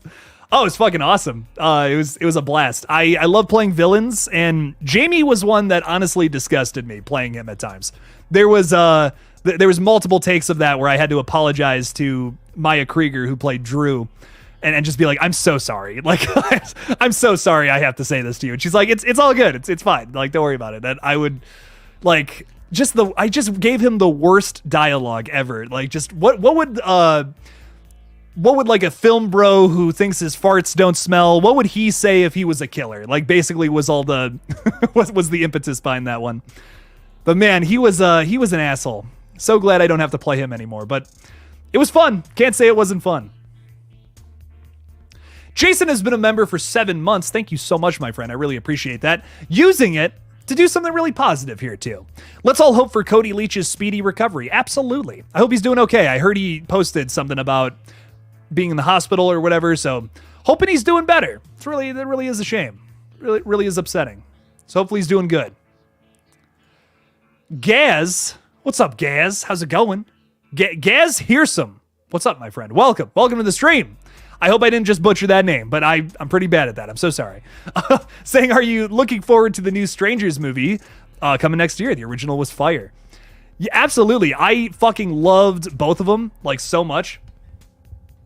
So I'm excited to see what they do with a whole new trilogy of Strangers flicks. We're getting 3 of them, which is nuts to me. It's like, damn, we're not just not going to try to put one out as like kind of a feeler. No, we're being confident. We're saying, fuck it, 3 movies. Let's run it. Let's see what happens. So I'm excited. I'm very intrigued by it. I feel like this is a very ambitious project. I don't know if it's going to work, but let's see it. Let's see what happens with it. I love the Strangers. I think they're inherently super creepy. I'm a little worried that we don't need to tell a 3-movie arc of a story with these characters, though. I think the big thing I'm worried about is that they end up like delving into the background of these characters. But one of the best things about the Strangers to me is that they don't really have a motive. Like when they're asked, you know, why are you doing this? Why are you killing us?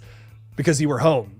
You know, that's fucking scary. Like the whole point of the Strangers and why they work so well, because they're, you know, it's a simple concept at the end of the day. It's just 3 people in a mask. You know, it's not really anything special, but what makes the Strangers so scary is their motives are very unclear. You don't know why they're doing this.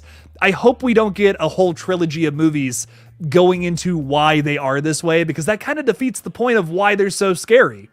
To me, a Strangers franchise, the best way of going about it is just continuously giving us different locations where the Strangers end up and start killing people there. Different people, of course. And after Prey at Night, they can still do that, in my opinion. You don't have to explain why, after the events of that, they come back. You don't have to explain that. Maybe there's something supernatural with them. Don't get into it, though. Don't give us the answer. Keep us guessing. Maybe we'll get a clue in another film at some point. That'll keep us coming back for more.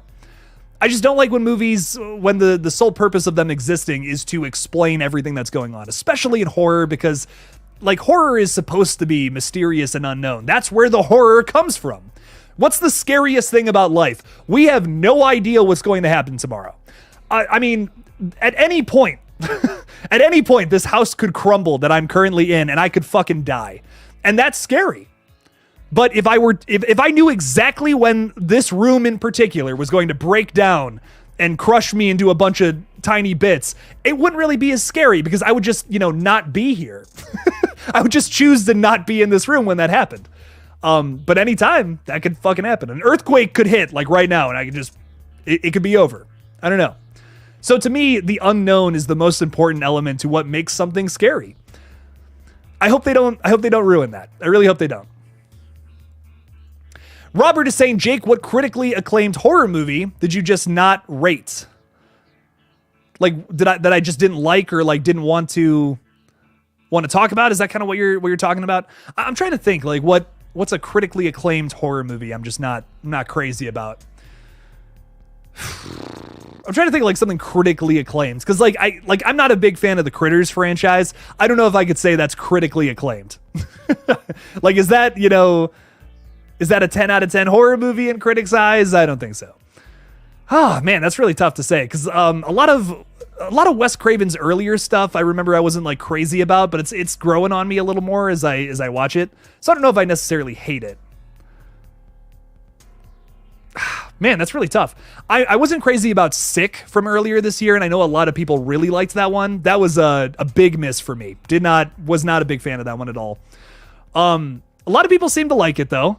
I'll probably never watch it again. That was such a weird movie, and how they did their twists and how they wrote it. It's like inaccurate for something that literally just happened like 3 years ago.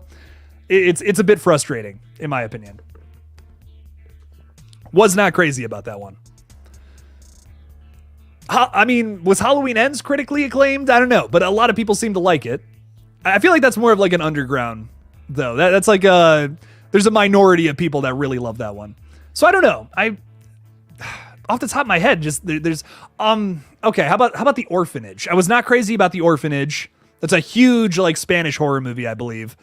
Wasn't really my cup of tea. A little too slow, didn't really pack a punch, in my opinion. Sorry, I'm really thinking about this one. I'm like, shit, I can't think of something off the top of my head. It's tough. Blucka, yes, I have watched Laura Hasn't Slept, which is the horror short that blew up and turned into Smile. Yeah, I did watch it after I watched Smile, just to kind of see like where they came from. I love stories like this, where it's like it was a short horror film and then someone picked it up and turned it into a whole movie. Lights Out is another really good example. If you look at Pony Smasher's YouTube channel, which is director David F. Sandberg's YouTube, he has a short on there called Lights Out. In my opinion, I think it's way scarier than anything the feature film has to offer. Like that, the 2 minutes of that short film is one of the scariest things I may have ever seen. Now I wouldn't say this is necessarily the same case. I think Smile expands upon like what the short did, but it is really scary. It's really well done. I see why, it really impressed Lionsgate. That's the company, right? Lionsgate, or is that Paramount? Or is Paramount owned by Lionsgate? I don't fucking know. Or vice versa. Yes. It's good. It's good though. It's really kick ass. It features the girl that is in the opening of Smile too, who dies. It's good stuff. You want to see Baghead Stranger grapple and restrain a victim while the two girls stab them. Oh, like a teamwork kind of thing. Because they're usually like on their own when they kill people, but not all the time. So that would be cool. That'd be cool if they didn't split off. Your head could overheat from the beanie and melts like a marshmallow. Anything is possible. Anything is possible, Blucka. Even that. And that would fucking suck. This room is so hot. I don't know why, but like this house that I live in, there's just no AC in this room. I don't know what it is. And I got this PC that's just pumping out heat. I got like 2 monitors and all these fucking lights back here. Like this room just, I'm drenched in sweat by the time one of these is over. Oh, but it's so much fun. It's always so worth it. I've said it before. I'll say it again. This is my favorite part of YouTube is this right here. Talking with all y'all. So much fun. I fucking love it. I love making videos, but like there's a lot of editing that goes into it. It's a lot of work. it's a lot of work. I love just being able to come on here and be like, hey, here's this weird thing I think about horror movies, and have all of you say the weird things you like too. I love that. It's a lot of fun to dissect. Ooh, speaking of which, Silence of the Lambs maybe. I prefer Red Dragon. Ooh, a hot take, Ty. I love that. I fucking love Red Dragon. Like definitely is it definitely my second favorite from that franchise? I would say so. Yeah. Silence of the Lambs is my favorite. But man, Red Dragon is really good though, if you haven't seen it. Another one with kind of a great fucking ending. Tell you what. I will say the ending I might like more than Silence of the Lambs, but Silence of the Lambs is so iconic. It's so well done. So upsetting. But man, Red Dragon does have a fucking sick twist, and what they end up doing with their characters is great. You found Sick disappointing? I totally agree. So overhyped. I don't get the overwhelming love that film has. Was not for me. Was not for me. What new setting or idea would you like to see in Terrifier 3? This is really tough because I don't know if I'm looking for like a crazy new setting. Like I don't know if we need, Art the Clown in New York City. something like that. I like that about the Scream franchise because it works. It doesn't feel too gimmicky. They're not making it all about, New York. It's like, oh, we're in New York. We got to take pictures of Times Square and the Statue of Liberty. That would be so distracting. Like, that's gimmicky. That sucks. That just brings people in who want to go to New York and nobody else. So I'm glad they didn't do that with Scream. With Terrifier, I don't know if they need a crazy new setting. I kind of like that Art the Clown is just running around basically Long Island, which is very close to New York. But my point is, it's not a gimmicky setting with Terrifier. I like that it just feels like it could happen in any suburb, in any city in America, really. So I kind of want to feel that again. We did get that third act setting of the carnival in the last one, which was fun. So let's go somewhere else for the third act. I will say that. Don't go to the carnival again. We did that. And it was fucking awesome. Let's go somewhere else, though. Ooh, Johnny Hideout UK is throwing £5 in there. Thank you so much, my friend. Saying, hey, Jake, you look great. Thank you so much, my friend. Bringing the beanie back. It's beanie season. Let's go. Love it. Saying Eden Lake has the most disturbing ending as those things happen here in neglected areas. Ooh, shit. It's disconcerting as I could be next. Oh, fuck. That's really fucked up. Shit. I really need to see it, Johnny. Damn. I'm excited. I started this one a while ago. Sometimes, like, I watch a lot of movies before I go to bed. Like, after this, I cannot sleep. Like, I was literally just telling my friend about this morning. After a stream, like, I completely lose my voice, but I can't sleep. So I end up either watching horror movies or like hanging out with buddies. I can't go to bed after this. I get all jazzed up. You can't get me all hyped about horror movies for like 2 fucking hours and then I just don't watch any of them. Where's the fun in that? So I might, what I typically do though is after these I go watch like a couple of horror movies, whatever. But this was one I started and I fell asleep during just because it was fucking late. So I'm gonna sit down and watch this at some point this week because multiple people have said this movie kicks ass. You gotta watch it because of the ending. And I love disturbing endings. I eat them up like they're little tiny cookies and I dip them in milk. It's fucking awesome.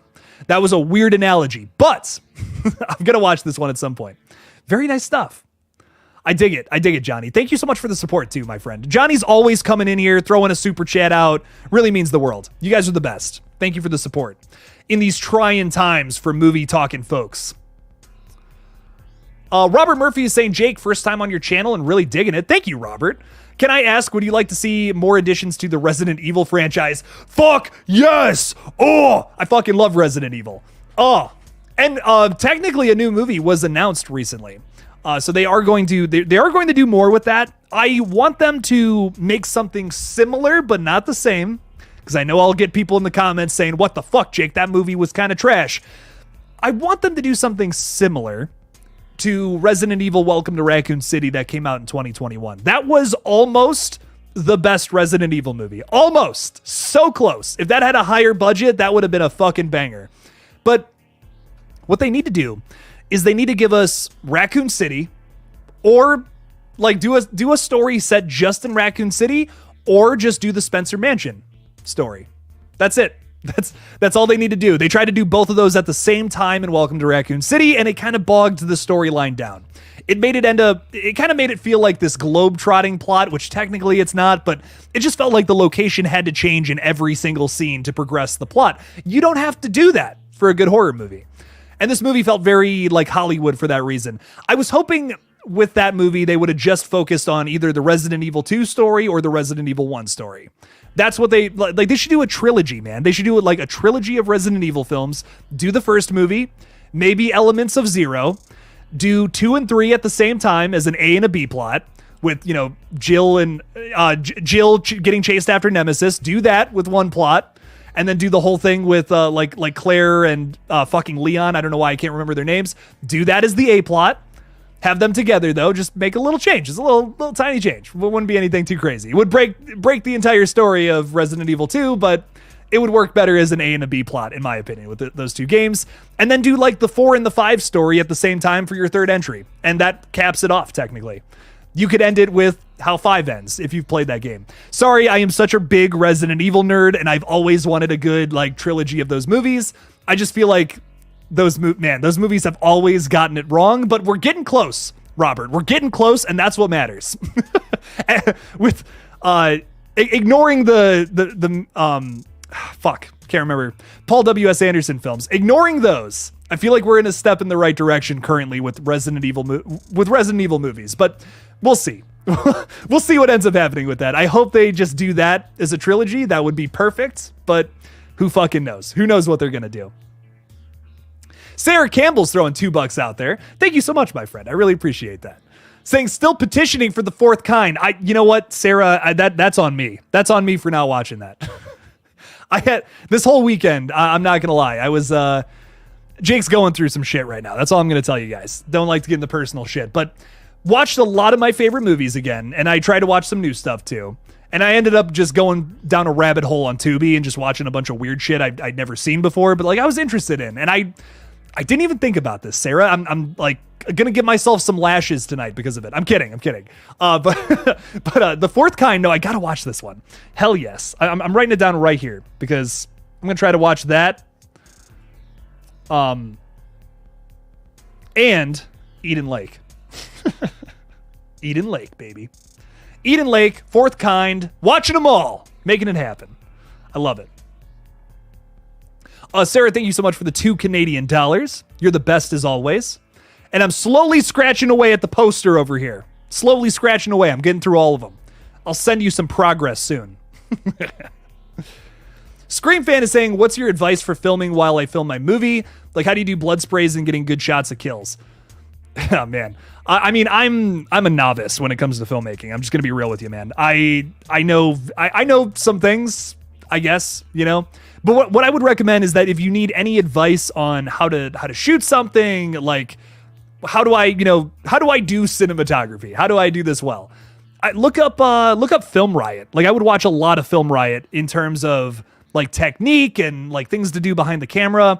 You will learn so much. And it's going to seem like very overwhelming, but I recommend that channel big time. I feel like they have a lot of great content in terms of like how to use a lot of the tech that goes into this stuff. I would recommend that. I don't get advice from me. I'm going to tell you basics and shit I barely even understand. Watch some Film Riot and get a little bit of an understanding behind it. It's tough, but that's what I recommend personally.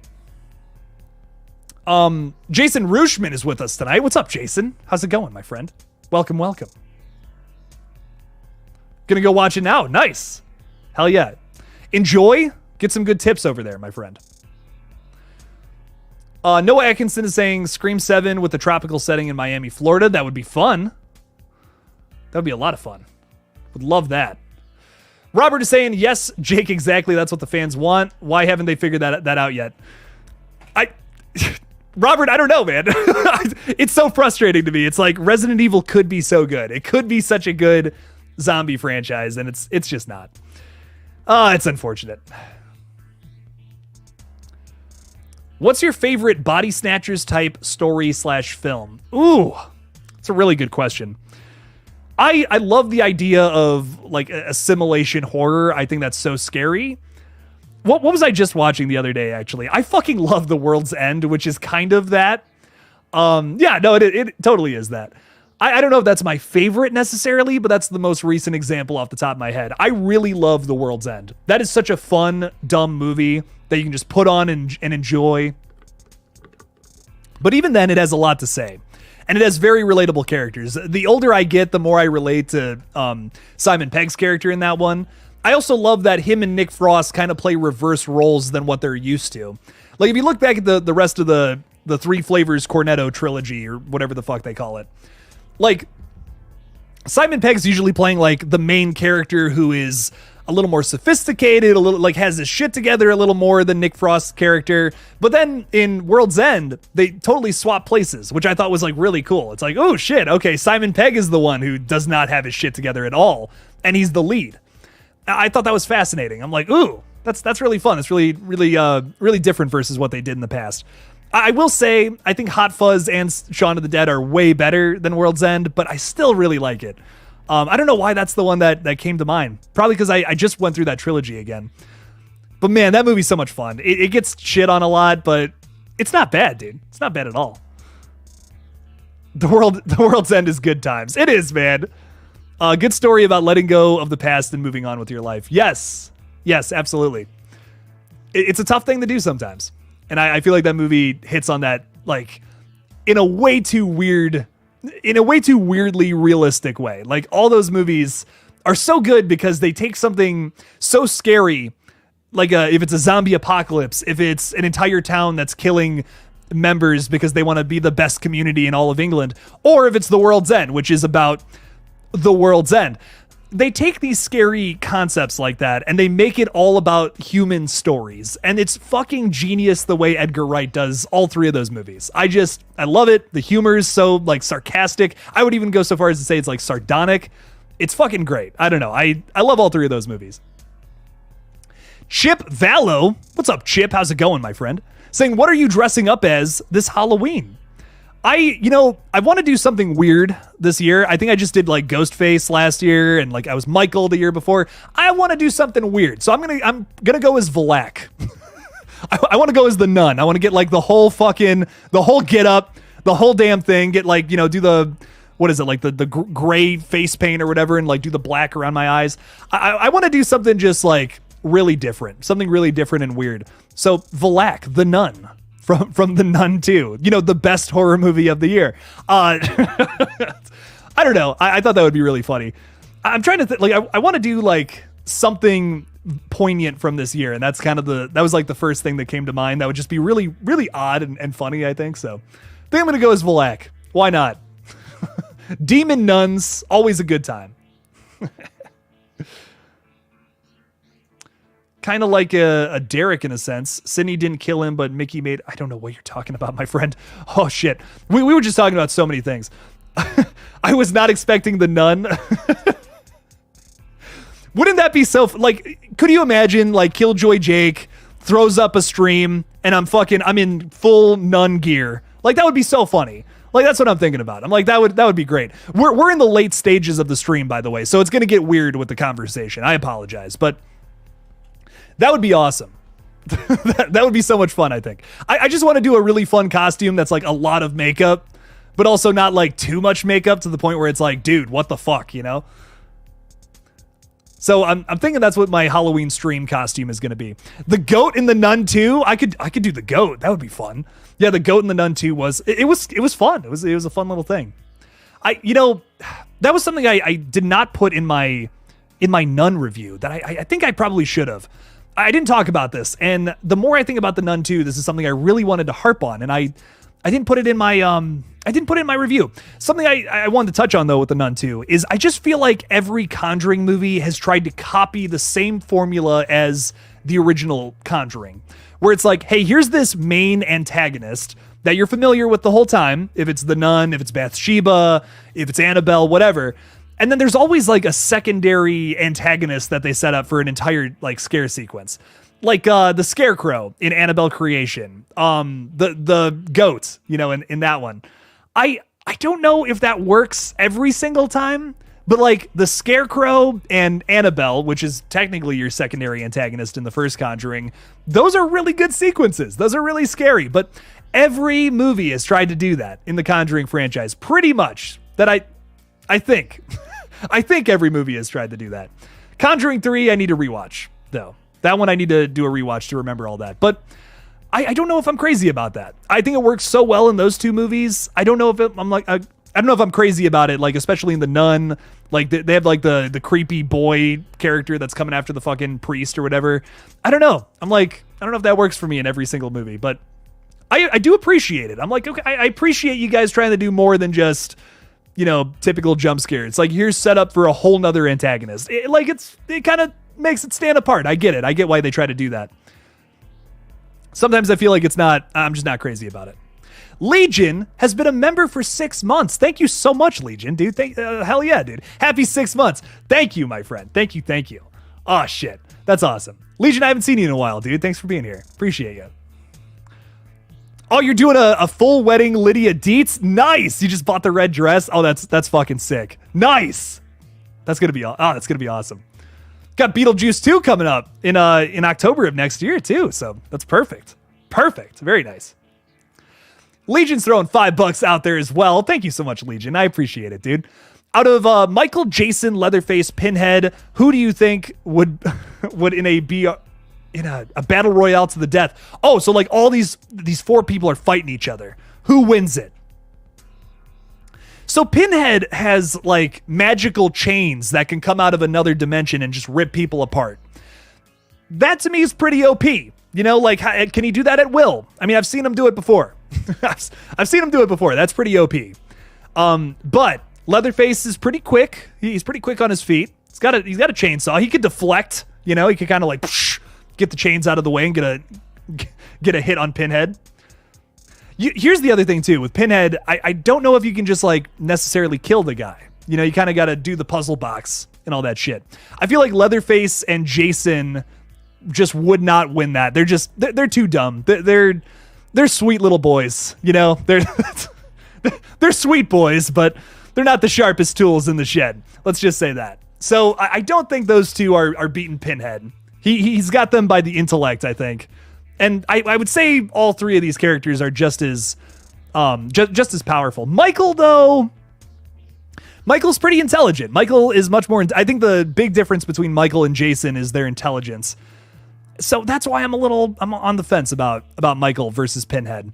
I'm still going to lean towards Pinhead, though. I feel like Pinhead is probably the most powerful. I mean, he's supernatural. He's from another dimension. The guy knows what he's doing. He's also like the only one that can talk out of these 3, which I think is really interesting. I'm going with Pinhead here. I feel like that makes the most sense.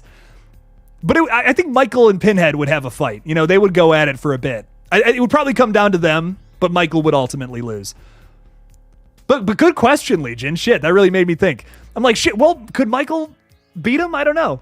Interesting, though, Legion. Thank you for the $5, my friend. Shit, Battle Royale, the Fortnite Battle Royale with horror characters. That sounds like a fun time. Would you consider Beau is Afraid more of a horror or dark comedy film? I mean, I've seen a lot of dark comedies, and they don't usually make me want to throw up and and just lay in bed for the rest of my day afterwards. So it's definitely horror adjacent. I mean, I've never had a movie made me feel such anxiety that Beau is Afraid makes me feel. So I don't know. Definitely horror. Definitely leaning towards horror, but it's definitely silly too. Like it definitely has a goofy element to it. You can't tell me the naked homeless man covered in blood with a switchblade screaming about things. You can't tell me that's not a little funny. You know, it's like, oh my God, that is one of the most upsetting images I've ever seen. That is so ridiculous. And then he goes in like he stabs the shit out of Beau later. It's just so upsetting. It's so upsetting, but it's a little funny. So I don't know. Definitely kind of in the middle on that one. I don't think it's necessarily one category of a genre or not. It's somewhere in between a bunch of different things for sure. Legion is throwing $5 out there as well. Thank you so much, my friend. Again, thank you. Saying, Jake, you should do a TCM live stream gaming. Ooh, that might be fun. I just got the game recently. I've only played it once. I really enjoyed it though. It's really fun. I think it's a little more fast. It's faster paced than Dead by Daylight, which I really appreciate. But I don't know if I'm like, oh shit, like game of the year, my favorite thing I played all year. I don't know about that, but it is really fun. It is a really fun game. Maybe I'll do a live. Maybe I will. Maybe I'll do a little live stream playing this one. That could be fun. I'm gonna do a couple live streams this week, so I think we'll get into that at some point. Legion, hell yeah, man. Thank you for the $5, by the way, Legion. I really appreciate your support, dude. I'm not gonna lie, dude. For the longest time, you kept this channel alive. I remember telling buddies, being like, dude, this Legion guy is he's single-handedly keeping this channel alive for a bit. So I really appreciate you, man. And I haven't seen you in the streams in a while, so thought I'd say that. Robert Murphy is with us. What was that fucking delivery? Detective Robert Murphy is on the case. Saying, Jake, I'm curious. My favorite director is John Carpenter. Great choice. What is your favorite John Carpenter movie? Holy shit. I mean, like, that's so tough. There's so many good movies from him. You know, I mean, if it's Escape from New York, The Thing, The Fog, Halloween, In the Mouth of Madness. Not my favorite, but I still really like it. Prince of Darkness is so good. I kind of enjoy vampires. Vampires is fun. Trying to think, though. Village of the Damned is also really good. I really enjoy that movie. But my number one from John Carpenter, I mean, it's probably The Thing. You know, it's probably The Thing, but like The Fog, I just love The Fog. I think it is so fun and so underrated. It's up there with Halloween and The Thing, in my opinion, in terms of quality. I fucking love it. It's got a great score. It's got a great story. And it's spooky. You know, it's a really spooky horror film, which I know a lot of movies, like the approach is, let's do the most fucked up and gory thing ever. The Fog is, just like Halloween, all about atmosphere. And just like that film, it accomplishes that so well, maybe even better in terms of atmosphere. With the music, it has one of the best soundtracks from him ever. I think it's just it's so underrated. That's why I want to choose The Fog. Like, nobody talks about that movie, and it's such a shame because I think it's so good. But I think objectively, The Thing is probably his best movie because it is. It's one of the best horror movies of all time. Kind of hard to go against that one. But The Fog, oh, so good. And don't watch the remake. Don't even give it the time of day. Watch the 1981. That's all you need to watch. That's it. That's the story. That's the movie. That's the whole damn thing. But Robert, I love a lot of his movies, man. I think he has so many good killer flicks. Hard to choose just one, you know? But I've always felt The Fog was so underrated. Texas Chainsaw Massacre is hard. It bends me over. It just tortures me in the least sus way possible. Damn, Austin Daniels. Holy shit. Yeah, the TCM game, it is a little tough, I will admit. Playing as the survivors was hard. I did not make it out the first time, but the second time, like me and my buddies played, I did get out as the survivor. Playing as Leatherface, though, is so much fun. Like, way too much fun. I want to play Leatherface every single time I play that game. But it is like, it's not bad as the survivors, which I will say is a big positive in its favor. I don't know if I really like playing Dead by Daylight as survivors like over and over again. It's just kind of like the same thing every time. I mean, I think maybe because I haven't been burnt out on TCM like how I have with Dead by Daylight. Maybe that's why I feel that way. But to me, I don't know. I just really enjoy, I really enjoyed playing as the survivors. It was fun. Especially like you got to work together. It's not just like turning on generators and shit. You got to open doors and get through those doors and then, you know, break down generators supplying power to random electricity fields. So like, yeah, it's kind of Dead by Daylight, but it's fun. I enjoy it. It's a good game. Good game, 8 out of 10. That's my really shitty one-off review. Lollipop Sanchez is saying Saw 6 and Saw 9 got me so goddamn confused. And 8. Well, I understand why 8 confused you. Because it confuses me still to this day. I don't understand how any of that makes sense. But yeah, Saw 6 is like my favorite. I love that movie. But Saw 9, Spiral from the Book of Saw, I can't find a good place to put this. There we go. I'm not crazy about Spiral, but I don't know, like, I really enjoy the traps. I'm so on the fence about Spiral. Every time I watch it, I always enjoy it, but like the ending, I'm just not crazy about. I just don't think it's set up very well. But even with that being said, the traps are so good. I really like Chris Rock and Sam Jackson in that movie. I think they're really good. Like they always give good performances in like everything they're in. I've always felt like they were, I don't want to say underrated, but Chris Rock is, he should be in more things. I really like everything he's in. I'm always typically a fan of it. So I don't know. I do like Spiral. I think it's a lot of fun, but the story I just don't think is there. What's my favorite car themed horror movie? The Car, baby. Oh shit. The Car is so good. I think it's like 1970, 1973, 1974. Great movie. Like so good. It is just, it's kind of just the plot of Jaws, but with a car that's like possessed or something. I don't even think they ever explain it, but so good. Like such an underrated movie that nobody talks about. It's so funny. It's so fucking funny. I love Christine though. Don't get me wrong. Christine's great. Talking about John Carpenter movies, but The Car, cinema. Pure cinema right there. Holy shit. Mine is Christine. Yeah, I mean, I can't argue with that. Christine's so good. They're making a movie adaptation of From a Buke 8, which is I believe, yeah, it's another Stephen King story. And I'm very excited to see what they do with that, because that is like a really underrated story from him that no one's ever really touched. Like, I can't believe no one's done that. It's another car themed horror, but totally different from Christine. Like, not at all the same thing at all. It is an evil car, but in a different way than how Christine is. And it's a really good read. I highly recommend it. Really interesting story. Legion's throwing $10 out there. Legion, thank you so much again, my friend. Saying everything in TCM, the movie was like the real bones. Oh yeah. The cutting of the finger, and the actor that plays Grandpa possibly drank the real blood. Oh fuck. The fake blood would coagulate in the tube. Ooh, gross, man. And the chainsaw was real. I do know that. I do know that about the chainsaw.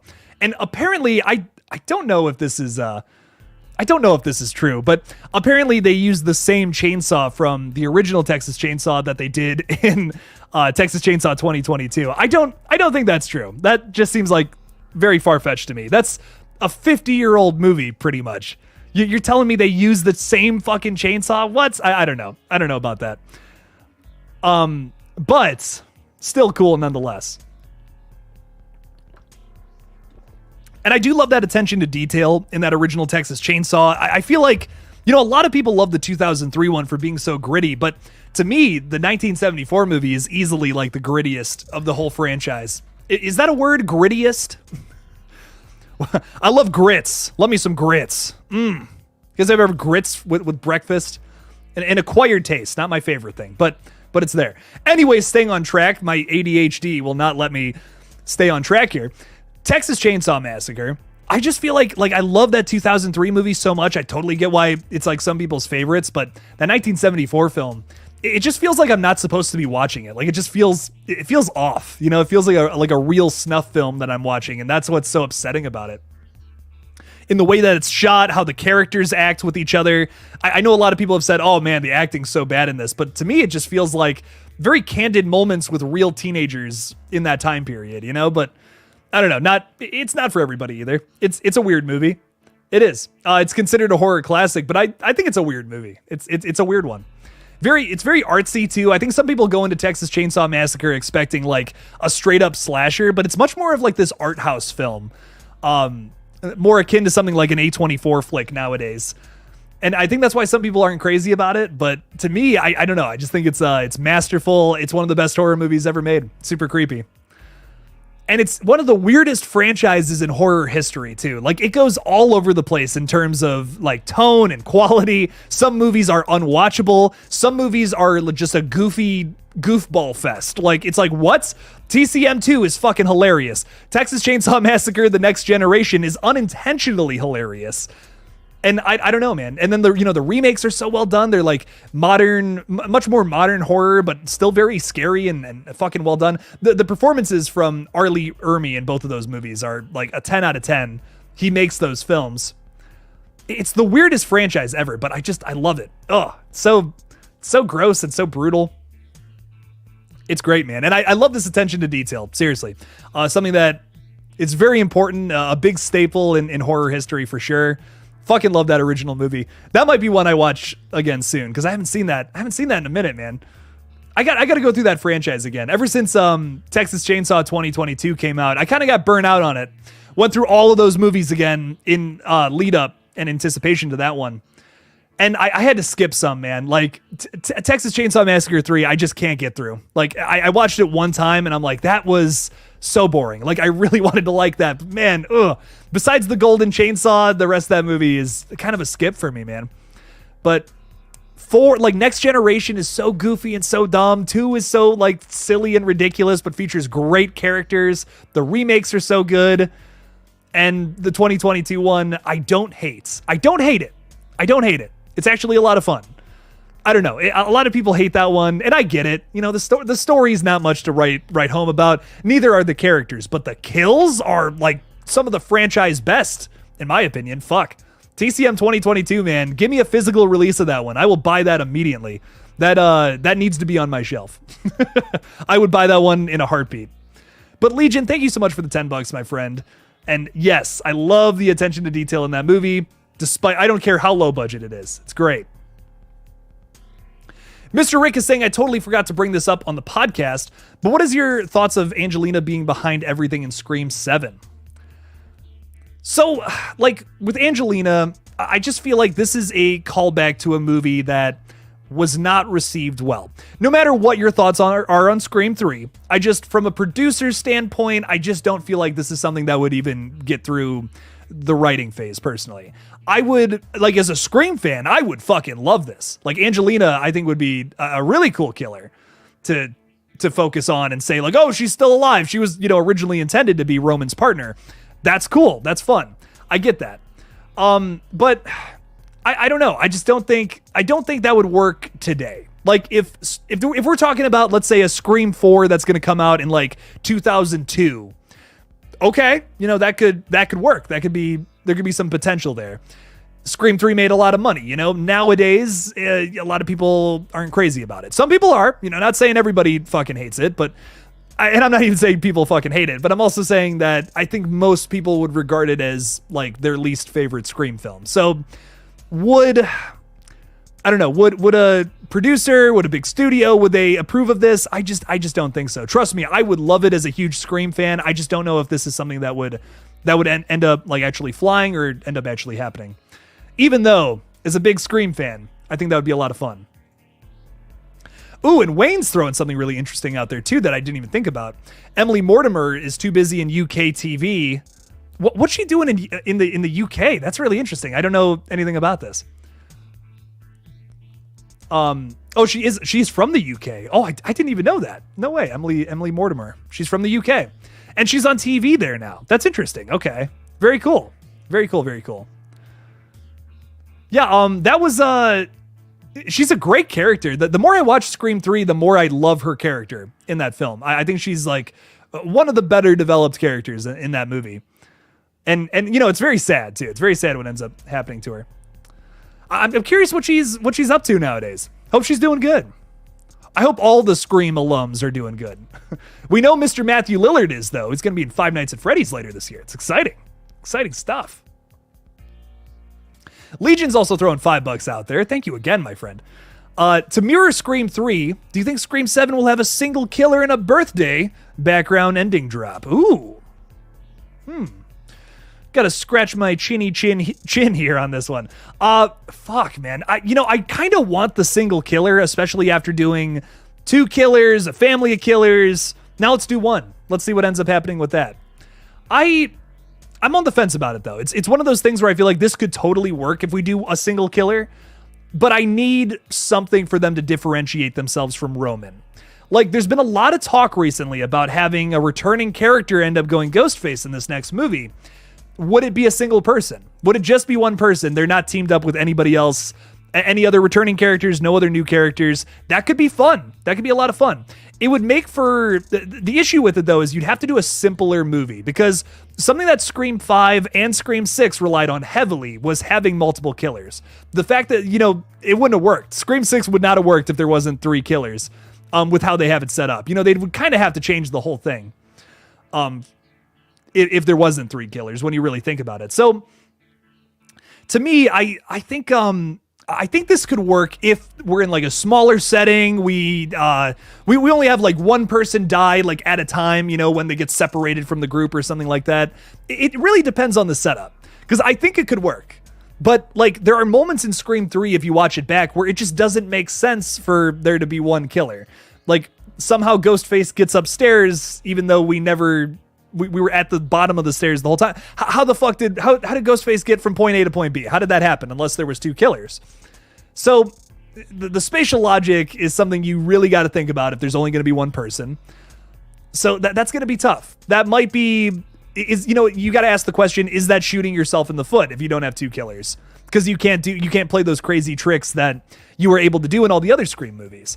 Or can you use that to your advantage? That's the big thing. That's the big thing with a single killer. There's a lot more to think about, I think. But I think if done right, it could be a super effective and upsetting reveal, depending on who it is.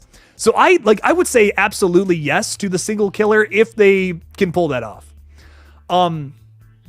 In terms of motive, though, like a birthday backdrop ending, I don't know. I mean, I kind of want them to have something that's totally different from anything in the past. Like, let's say it is a returning character. Like, let's say it's like fucking, I don't know, Chad. Let's say Chad is the killer in Scream 7. I would hope the motive is something like not, I mean, I guess it would kind of have to be family related because it's like it's a best friend, you know, but at least that's not relative related like how we've always done in the past. I really want Scream 7's motive to be something we haven't played around with before. Something that you can't possibly compare to any of the other movies. That's so important to me because I feel like a big criticism about Scream 6, and I feel like people would like it more even if they didn't do this, is if they had a killer at the end of the movie that just was nothing like Mrs. Loomis, nothing like any of the sequel killers either. And, you know, I felt like they did such a good job at differentiating themselves from Scream 2 up until that point. That was the point where I feel like they pushed it too far. So what do they do in Scream 7? If they're going to do something that kind of mirrors 3? I would say do something that doesn't like wrap everything together, but have an upsetting reveal at the end. Something more akin to like a Jill, where it's like, oh my God, this person that was so close to me the whole time was fucking Ghostface. That sucks. Who could that be? Who in the core 4 could go Ghostface? Who in the remaining cast of characters do you think could be our killer? That's the question I'd want to ask. So I'm into it. I'm into the single killer thing. I need a good motive though. Legion, thank you for the $5, my friend. I do really appreciate your support. Thank you, thank you, thank you. All right, I got one more question in me, and then old Jake's taking a big old fat nap. Although you guys know I can't do that. I'll be watching horror movies probably for a bit. But anyways, Robert Murphy is saying, Jake, what is the scariest movie that is not traditional horror? If I can recommend one, it'd have to be Come and See, a Belarusian war movie. Ooh, oh my God, scarier than most horror, chills down my spine. I would recommend Chernobyl, which is a mini-series, not necessarily a movie, but really upsetting, not traditional horror, not really, but it's horrifying to learn about what happened during that time period in the late 80s. It's fucking weird, man. Fucking really weird and scary, dark, depressing shit that I loved. I'm trying to think what else I'd recommend that's not horror. Enter the Void. Once again, watch Enter the Void if you just want to have an existential freak out. Shit's so upsetting, man. But I will check this out. Come and See. I don't think I've even heard of this before. Belarus. Don't hear about too many Belarus movies. That's a shame. It really is a shame. We need more. We need more Belarus movies. I don't even know anything about that. Crazy. Legion's throwing $5 out there too, and then old Jake's gonna get going. Saying, I know from Red Right Hand and Scream 6, do you think the POV from the killer perspective can work in Scream 7? Oh yes.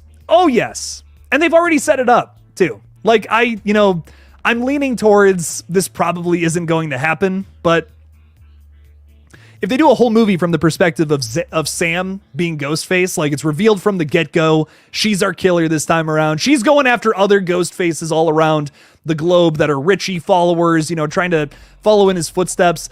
I love that shit to death. And I have been preaching it like it's like it's the gospel or something lately on this page. I got to start talking about something else. I'm going to be honest. I talked about it again today and I'm like, dude, I'm pushing it. Like I'm really pushing it, talking about my same theory, but it's like my favorite theory. I feel like it would be so good if they did that.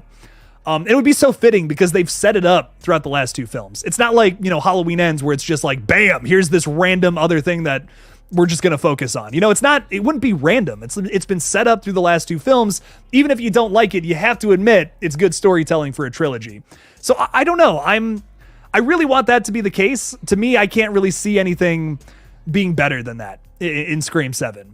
I mean, unless they give us a really good murder mystery, like I'll be super happy with that. If it's like, oh shit, one of the, surviving members is the killer. That's crazy. That could be fun. Like Kirby, Wayne's putting in the chat right now. If Kirby ends up being the killer for some reason in the next movie, that could be really interesting. I was talking with, I believe it was Mr. Rick. We were talking about like Kirby and like, what if it, or actually, who was I talking about with that? Actually, I can't remember. Mr. Rick, if it was you, all the love to you, man. But I was talking with somebody about it, and they were saying like, what if Dermot Mulroney wasn't lying in the ending of Scream 6 about Kirby? Like, what if she really was released from the FBI because of some kind of, mental health issue? Like, what if that was the truth and we don't find that out until the ending of Scream 7 and she's the killer? Like, that's fucking crazy. That would be nuts if they ended up going down that route. I would need, some character setup to take me to make that make sense. You can't just say Kirby's an FBI agent, now she wants to kill people. I need some background, I need an explanation for it. But yeah, I feel like it could work. I feel like the killer perspective thing could work. Though, going back to that real quick, it would be a lot of fun. But Legion, again, thank you so much for the $5, my friend. Hashtag Sam the Killer. Hashtag Sam's the Killer in Scream 7. Let's get it trending. Let's make it happen. Legion, I appreciate the $5. Oh, I'm running out of steam, everybody. I love you guys so much, though. Love talking with y'all. I will be live again tomorrow, most likely. I gotta do so much crazy shit tomorrow. Got some sponsors I gotta work towards. Doing a big review for Horror Zeit. Oh shit, horror. That translates to Horror Time in Germany. Great YouTube channel if you've never checked them out. Doing that, making that for them. So got some fun stuff to do tomorrow. I want to get a ranking video out for The Conjuring this week as well, so look out for that. And I'm going to try to do a review of The Haunting in Venice. So there you go. If you guys want to see anything, leave it in the comments and all that fun stuff. And as always, don't forget to kill it out there, y'all. Peace!